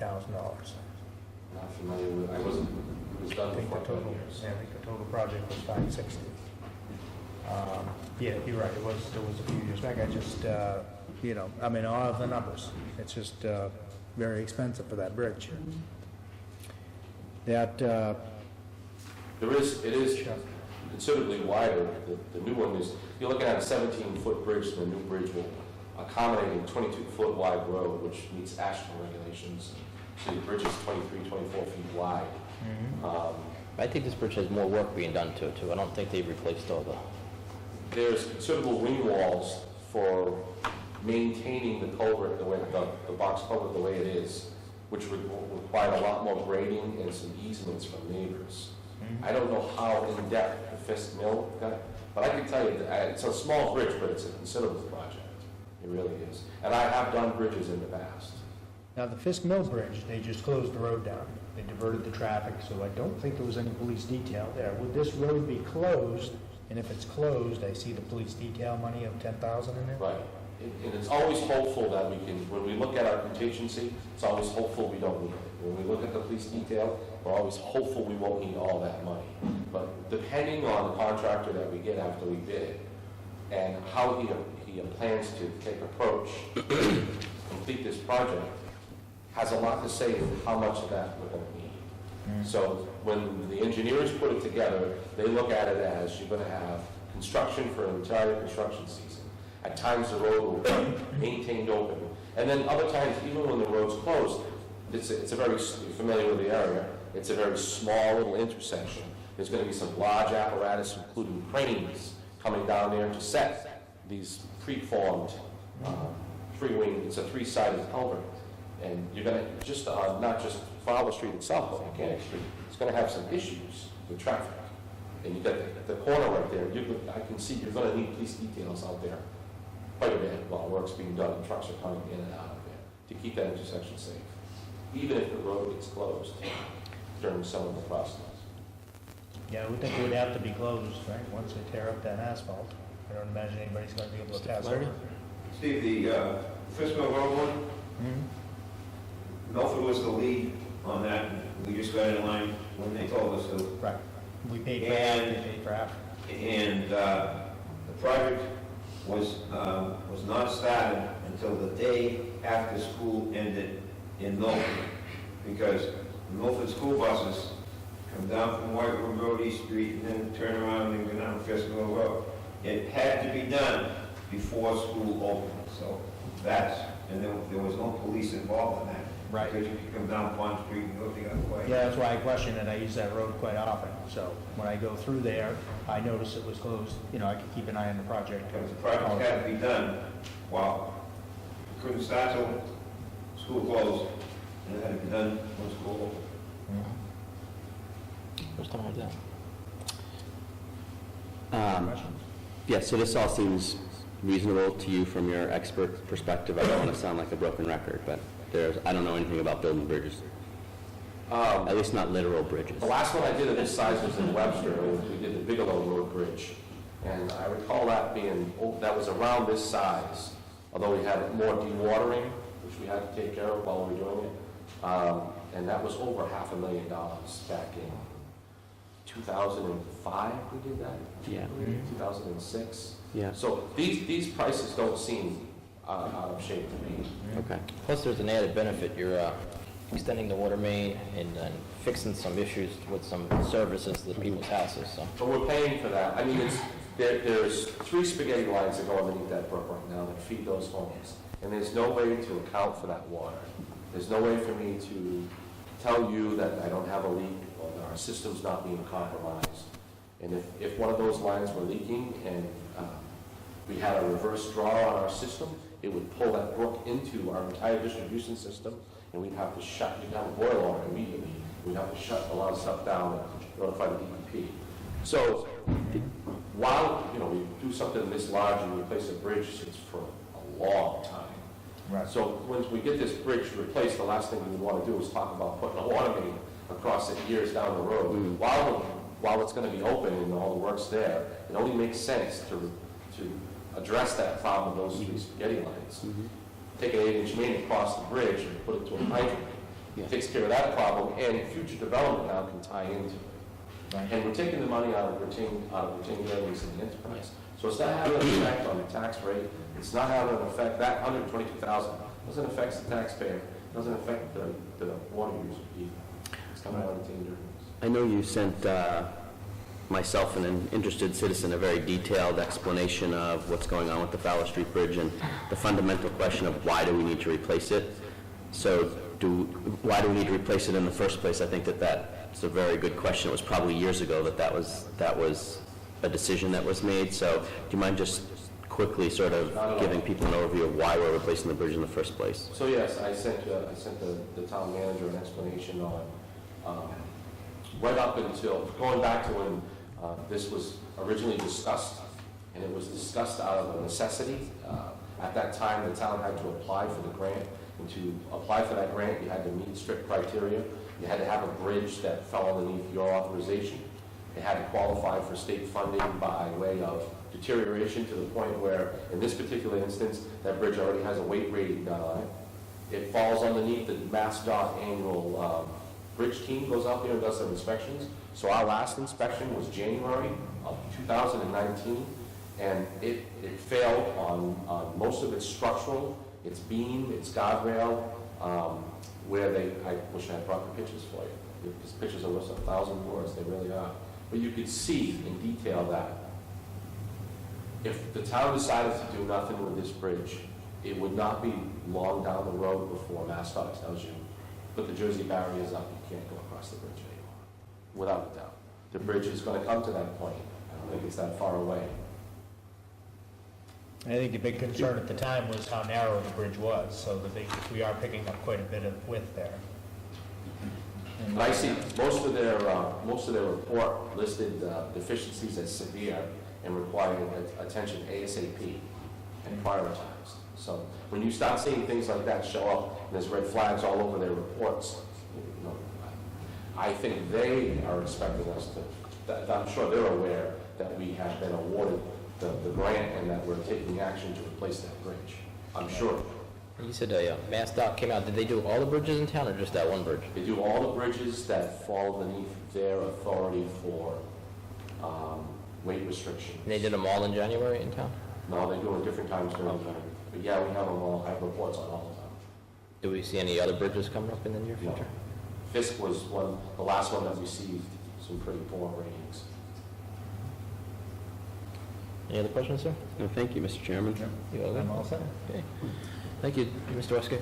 Thank you. Article 27 is for the fire department.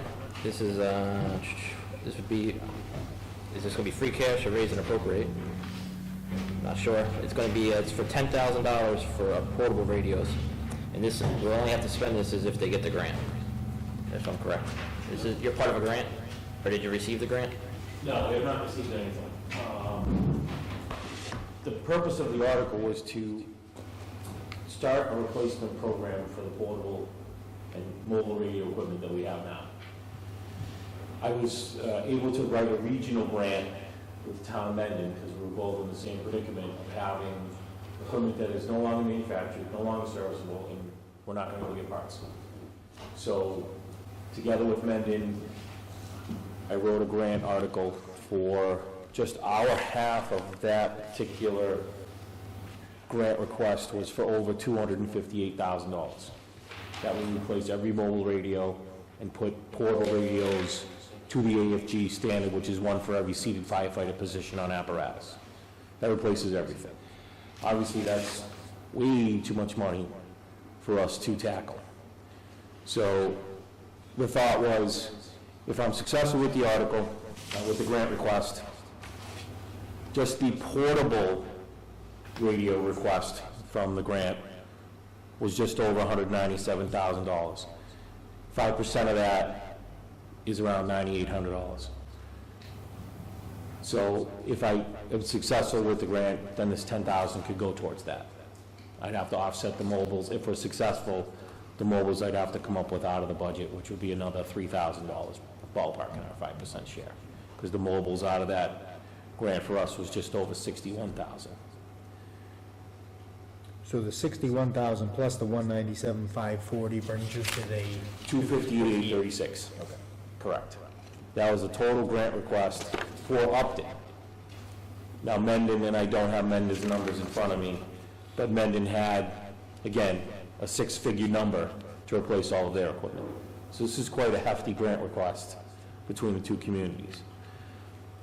But our percentage portion are those numbers there. So it was for the mobiles for $61,296, and for portables for $197,540, for a total of $258,836. Since we have no plan to replace any of the radio equipment within our organization, my thought was to start somewhere. So I've asked for $10,000, that if the grant's successful, I can use that to help offset what our percentage share would be from the grant. If we're not successful with the grant, I would still take the $10,000 and invest it into starting to replace the radio equipment within the organization. We have no plan to replace any radio equipment. And that's one of the key pieces of safety equipment that a firefighter carries, besides the SCBA on his back and the turnout gear that he wears. I want to be able to make sure that if our firefighters have a problem, they can tell somebody. So I can't say for sure how long the current equipment we have will last. And what's your gut feeling or past practice tell you as far as the grant request? Do you feel like that's a 75% chance of that happening, or To be honest, a rough guess? I wouldn't even hazard a guess. I've been writing grants for the AFG for over 10 or 12 years. And I've been successful 30-40% of the time. Some grant requests I put in, I thought were, this is easy. I have all the documentation, I have all the data to support the argument, I've written good narratives, and we get denied. So it is what it is when you go for these types of grants. So I think by us going with Mendon as a regional opportunity, us both having, financial issues, both of us needing, this type of equipment, it meets the definition of an AFG type of project. It would sit pretty high because it's a regional type of a grant instead of us going in singularly on our own. So I think that moves us up the chain. But how we finish at the end, I don't know. I can tell you the information I received last week was that the AFG process for reviewing these grant requests did get pushed because of the government shutdown. They were supposed to review them in January. Well, that obviously didn't happen. So they reviewed them last week. And what happens with the grant requests is there's a computer scoring review that every application goes through first, and you have to get through computer scoring in order to go to peer review. Peer review was done last week. What they indicated to us, chiefs, at our conference last week was that if you hadn't really heard anything by now, your grant request probably made it to peer review. And the way peer review works is they put like communities from other states in the country to review your article request. So at least they understand the town of Upton, they understand the town of Mendon, because it's other small towns that they're from reading this grant request, so they understand what our needs would be. So, and that's what you're compared to, and then they score the grant on computer scoring, the peer review, and then you get a final score, and then they will come out with the funding. We have been told that funding should be hopefully coming out May, June, and be pretty quick with the funding of these grants, because they have to have all the money spent by September 30th. So that's the latest that we know on those. But the 10,000 was a start for us to replace portable equipment. If we're lucky with the grant, I could put it towards offsetting the percentage share that we would be responsible for if we were successful. Did I explain it? Yep. I wasn't aware of the other part. I thought this was just for the grant. Okay. So. No, that's the actual reason for the request. Now, do you replace your mobile radios every time you buy a new truck? I can't speak because I don't know. 'Cause I My want- suspicion is no, given the age. So all these used trucks we bought old radios in them, or did we buy new radios? From older people. We just kept reusing them, yes. And now, does any of your grant go towards the repeater system or any of that? No, the grant does not pay for any of the infrastructure for base radios, antenna sites, any of those types of things, no. How does that look like? Is that getting towards the end of its life expectancy? Or? To be honest, I haven't had a chance to really look into that.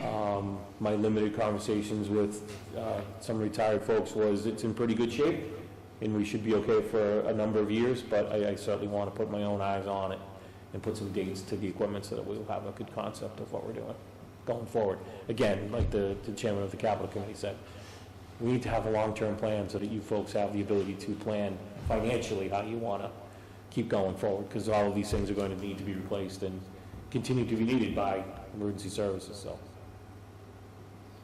Any questions, sir? None just yet. Good? Good, Chief, thank you.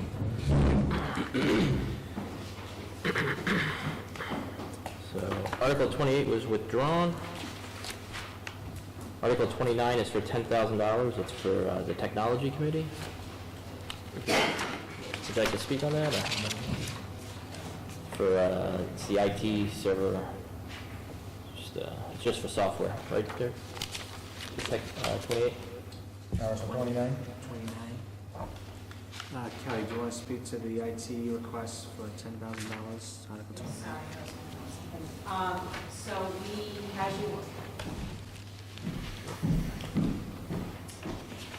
as you are aware, we have a new IT vendor, and they identified that we have, and the chairperson of technology is here too, so Marsha can also assist me.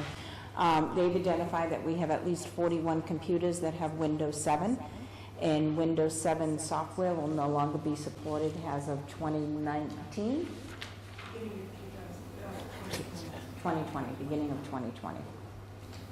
So we have monies in our budget to do replacement computers and to either replace those computers or upgrade them, and these monies would help cover all of the computers that we would need to upgrade in order to bring them up to date. And then the plan is to have a plan on which computers will be updated every 4 years. Any questions? I don't have any questions. I guess that buys us the ability to You know if you solve all of them, all 41?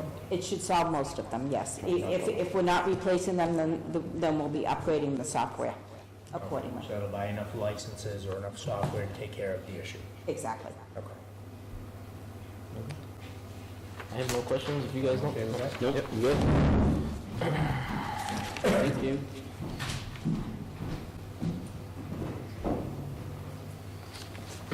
The next one is a 30 was withdrawn, 31 is a $5,000, let's see, is that raise and appropriate?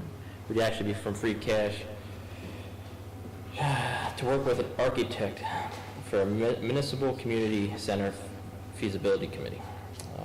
Is this EDC or is This this? is the feasibility committee that has been convened to look at sites and conceptual designs of a library, senior center. So they have some work that they need to accomplish immediately after town meeting, looking at site development potential. Any questions? There's been some different monies that we've spent towards this particular project. So this money will be just strictly under their guidance as to how they Just spent for it? the feasibility committee for the municipal center, which is the library, senior center. Anything, sir? No, thank you. Article 32 is for 10,000 for, this is from the EDC. Yep. You want to speak on that too? There. Sure. So if you recall, the original request by the EDC was for $25,000 for money so that they could order engineering services, appraisal services, land surveying services as they start to look at potential areas for economic development growth. So we had this discussion when we reviewed the Board of Selectmen budget, and there was a decision made to move $20,000 from this request over to the Board of Selectmen expense budget for that same purpose, for appraisals, land surveying, engineering services. However, the EDC, in their original article, they also asked for dollars in funds so that they could develop marketing materials and try to recruit businesses to come here to promote the things that we have to offer. So we scaled back the original request of $25,000, given the first conversation, down to $10,000, so that they can have other dollars, again, for marketing and promotional materials. I have no other questions unless you guys do. I'm good? I kind of thought that we had decided that number was going to be, when the request was 25, we thought that number was going to be 5,000, and we were going to have 10,000 on the selectmen side. I thought it was what Derek said. I thought 20 and 10? Yeah. Go ahead. Well, the original That's request was 15 and 10. 25, and so we moved 20, so we had a balance of 5. And so the question is, they do need some dollars for, again, the purposes I described.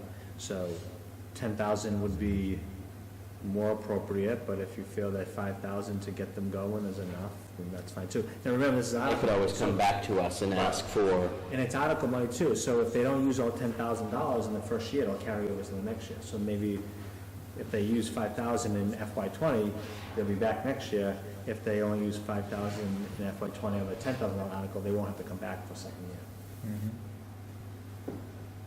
10,000 free cash. Yeah. Gentlemen,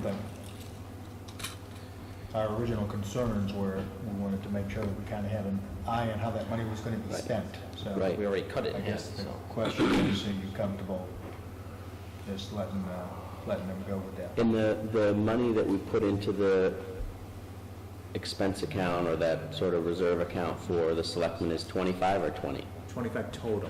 There was that's in the original account is $5,000. It was for Board of Selectmen miscellaneous expenses. Got it. So we created a second sub-line item within that account number Yeah, for the purposes of appraisals, engineering, so on and so forth. right. What was that? And that's at 15 now or 20? Now it's a total of 25. So 5,000 and 20. 5,020, exactly. Yeah, I could go either way on this one, because I think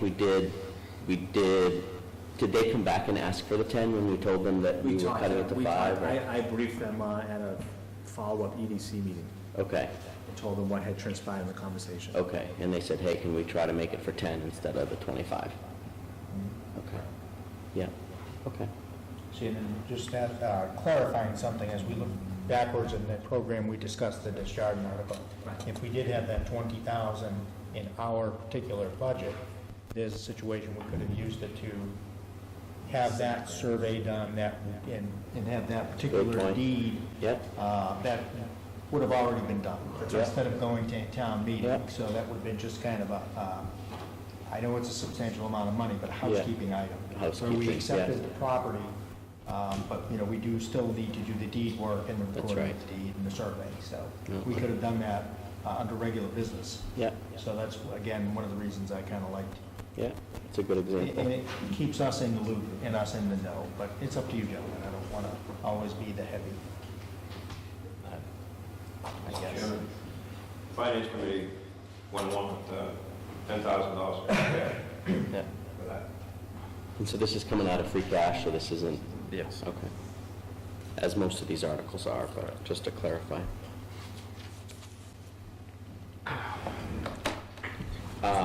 I'm good with leaving it, so it's up to you guys. Oh, great, so it's up to me. I'm going to side with my friend, Mr. Metellian, and suggest that we make this 5. like you're thinking. Well, it was what we talked about. I know they want more, but it's like, we'll give them $5,000 if they come to us and tell us what it is. So it's not like we're taking money away from the Economic Development Committee or devaluing in any way the work that they're doing. It is really important, but I think it gives us the flexibility to appropriate that money for other things, like you had said, when we're trying to do a deed, with deed work or those types of things. So it just gives us more flexibility. And, I think the message to them needs to be very clear. You need to do your job. We want to fund you doing your job. When you have things that you need to get paid for, you have $5,000 of money to do that. You can create whatever marketing materials. You can use that to do whatever architectural reviews that you need to do. And if you need money beyond that, come to us and we'll give it to you for the right reasons, so. Right, because there could also be articles or situations that come up where both boards will be involved anyways. Exactly. So let's just say if it's a property that we're trying to decide if we want to pursue it, Yep. we would be bringing them in the conversation as well. Yep. So, I agree think with it you. makes good sense. Yep, so this is another 2-to-1, we'll change it. With all due respect to Mr. Sines, if they need more money, they'll come to you and you'll give it to them. Yeah, Where are you gonna get it? we just talked about that from the expense account we're adding to it. You've already expended that. How do you figure that? Oh, if you have already expended that, you can't do it. But we haven't. So if they ask for it, we could give it to them. He's saying, what would we do if we already used it all? The same thing that FinCom does when you run out of your expense account, We don't have. Which is you don't fund it. which is you don't fund it. What's the $20,000? That's the reserve account. That's reserve, yeah, so we have a Board of Selectmen reserve account, same thing. So you have it if you need it, the idea is to not use it. I mean, the thing is, let's not forget, we can't afford every rainy day scenario. If you want to throw out every rainy day scenario, we'll be broke.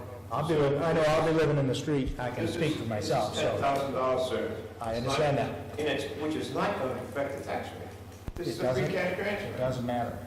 The people expect us to improve their people's money. Mr. Chairman, how about let the people decide whether they want to spend this? We're all set, we're on to the next article. There may be a seat opening up, Mr. Flaherty. Keep that, keep that in mind. I lost him, Mr. Next article, where are we, Article 33? To see if the town will vote to accept the vision. Would you like to speak on this one there, 33?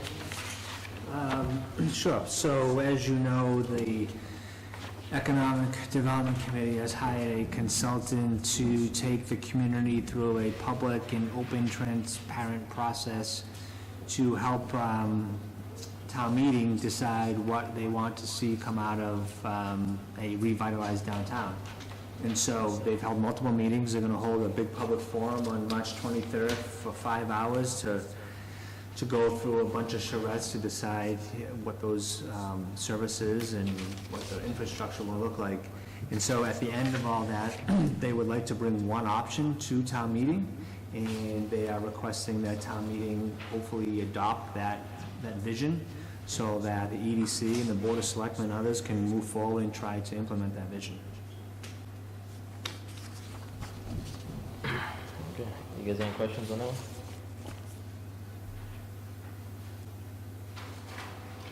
Right, so it's kind of a policy that you're trying to create. Yeah, it's, It's not committing us to spending any money. right. There's no money associated with it, it's just saying, right, because at the last town meeting, there was a lot of confusion around what are we trying to do, what's what does it look like? We tried to show some pictures, people disagreed with the pictures, even though they were just sort of for illustrative purposes. So the idea here is let's go through that big process. We created the working group that went through this whole process. They've done all these workshops, and now this is them coming and saying, okay, and for the sake of transparency, we had all these working group sessions. Not everybody that goes to town meeting was at these working group sessions, so we're going to be very transparent. We're going to share all this information at the town meeting and let people have a voice whether or not they think the working group has done something good or not, and go from there. And kind of That's my impression. identify exactly what that revitalization is. So there's Exactly. not so much confusion. That's out the in the idea, public. is to, right, exactly. We went through that, people wanted more transparency, so we had this public process, and now this is sort of bringing the results of that public process for people to look at and express an opinion about, without committing to any expenditures or anything like that. And then Article 34 is kind of tied into that whole thing. And that's the sale of the 3 Milford Street. Right, so Article 34 is to request town meeting to authorize the Board of Selectmen to sell, use, or transfer 3 Milford Street, which is the Holy Angels Church, and 2 Grove Street, which is our parking lot. And that will be obviously based upon the Article 33 right. vision that has been just voted on. Yep. Yep. So Article 35 is a cleanup article. It's for a general bylaw, and it just talks about how we post our meeting warrants and where we post them. Yeah, so we're just trying to, I think we, at least since I've been here, every town meeting, we try to look at kind of dated bylaws and try to update those, make them more 21st century. And this is just another example of that, where how we post the warrant is very dated, where we have to get it down to the post office by 4 o'clock, or it's not going to meet the letter of the law. So this is just an update to that, and will allow us to post it to the website as one example of an official warrant posting. Post it inside town hall is another example. We will still stay with the post office as an No. official? No. Okay. Not as an official, we can still put it there, but it won't, we're more than happy to always put it there, but it doesn't, we don't have to put it there to meet the official posting as laid out in the bylaw. I think it would just be important to keep that particular protocol in place and try to make sure that we always post it at the post office. I understand if we missed it by a day or something like that, it certainly wouldn't hold up the official process, but I think it'd be nice if we could at least try to keep that protocol in Yeah, place. I mean, we don't have a problem, we just, if you can remember, trying to execute the warrant, I remember. standing as a constable, Andy really running down the remembers. street, trying to get it posted in time at the post office, Yeah. just cumbersome. Now we can post it at the post office the next day. And you don't need a constable to post it. And you don't need a constable to post it, yeah. Any one of us can go down there, put in there, hang out. You really think that many people read this at the post office? No one has ever asked for a pen post office. What's funny, I was just looking at it the other day. Yeah. They asked me why. And believe it or not, there are people that do that, so there's no reason we shouldn't do it. It's easy enough to do. We can do Yep. But to that point, is how old was that warrant? If they don't take them down, That's right. they stay up. That's right. It was whatever, it was the last time I was there. That's why it's information. Right, it was November, yeah. So, Keeps me sharp on my articles. then Articles 36, 37, and 38 are all citizens petitions.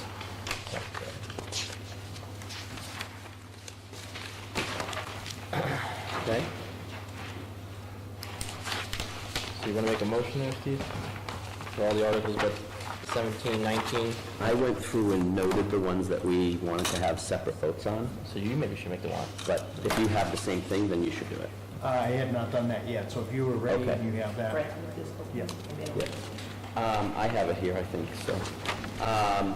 So I'd make a motion to support as written Article 1, 2, 3, 4, 5,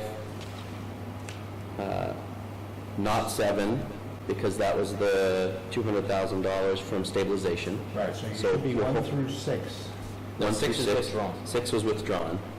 Oh, that's right. Yeah, but yes, so everything 1 through 6 is, we agree on. 7 we'll pull out and vote separate. Article 8, I had us on the same page. Article 9, Article 10, 11's withdrawn. 12A, 12B's withdrawn. I had 12C agreement, 13, 14, 15, 16, 17, 18, and then we're going to hold out Article 19 for the fire truck. And then we're going to pass 20, 21, 22, 23, 24 was withdrawn, 25, 26, 27, 28 was withdrawn, 29, 30 was withdrawn, 31, and then we're going to hold on 32 and vote on that separate.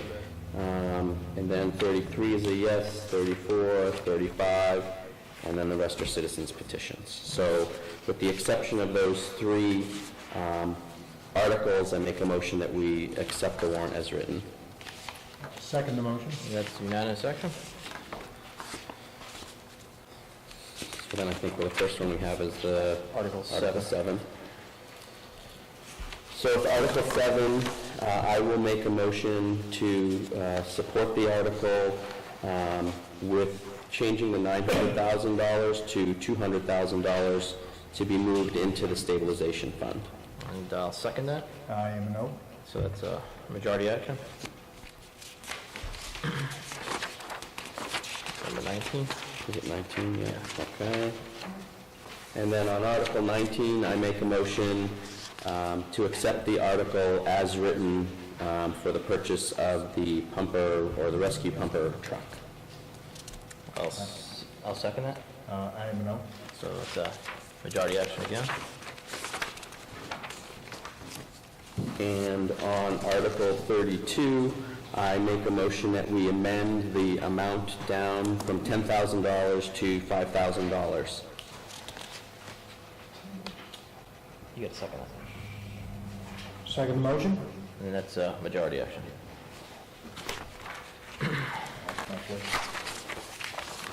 Is it? That's it for the, this is Ruth. Should be good. Any new business, guys? No new business here? Any public comment?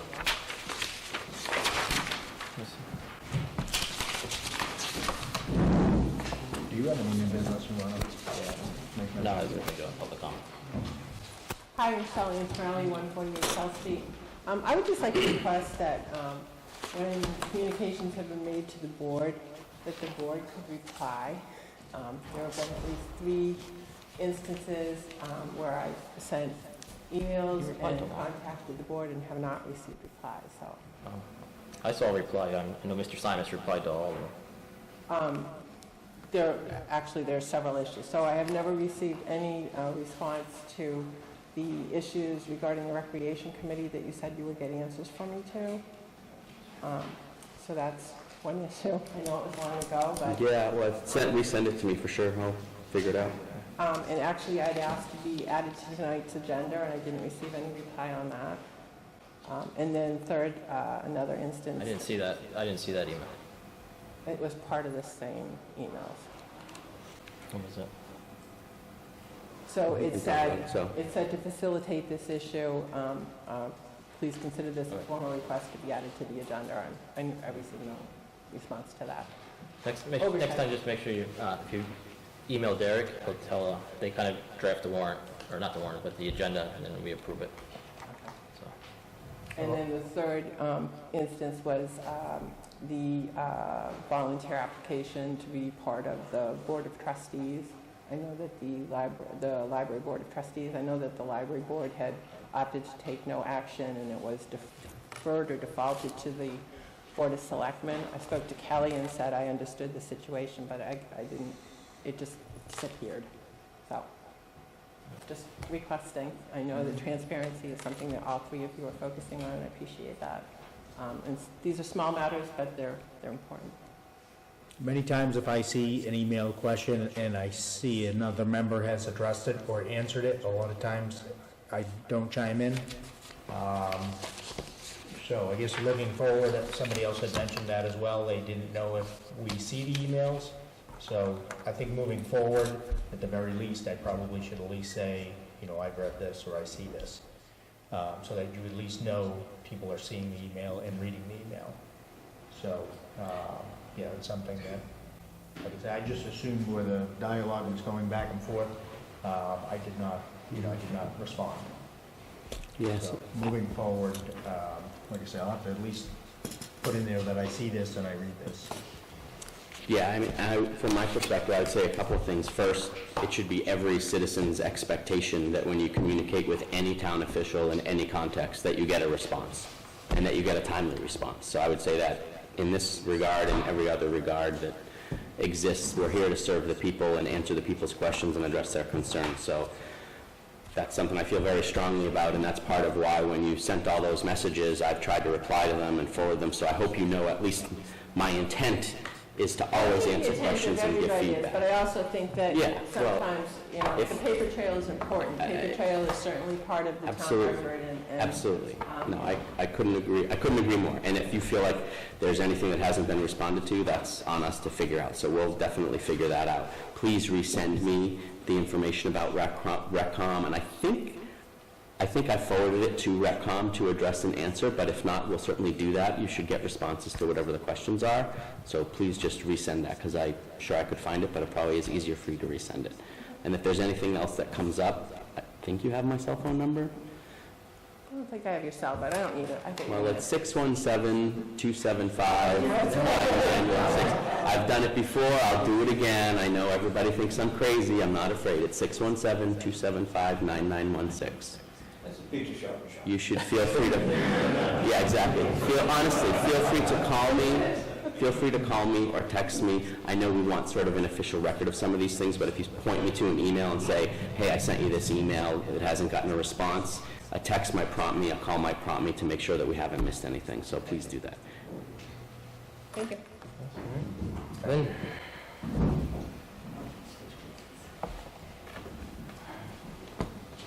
Doherty, Lynn Haggerty, 7 Million. I just have a question, a procedural question. Is it, how do you change, if you want to change one or two words within an article, can you do that? One or two, like, say if you said one word but really meant another. So say if you said state but you meant town. Can those words That's be going to be a changed? citizen's petition, or? Yes, I'm just asking. So a citizen's petition cannot be changed. It has Okay. to be, however the petition submitted to the town clerk has to be verbatim in the article, because the reason being is that the folks that signed that, they read the language. Okay. And so they're assuming however that was written is how it's going to be placed on the article. Okay, all right. Okay, just wanted to ask to be sure, but thank you very much. Any other public comment? You other? Nope. So I'm just going to make it official that I am not going to be seeking re-election. I know there was a newspaper article written last week looking, and that there has been 3 other people that have pulled their papers. So I'm just going to come out tonight and say I'm not going to be seeking re-election. So thank you. Well, can we thank you for Lynn Haggerty, can we thank you for your service Thank you. to the town? Appreciate it. Still got a couple meetings.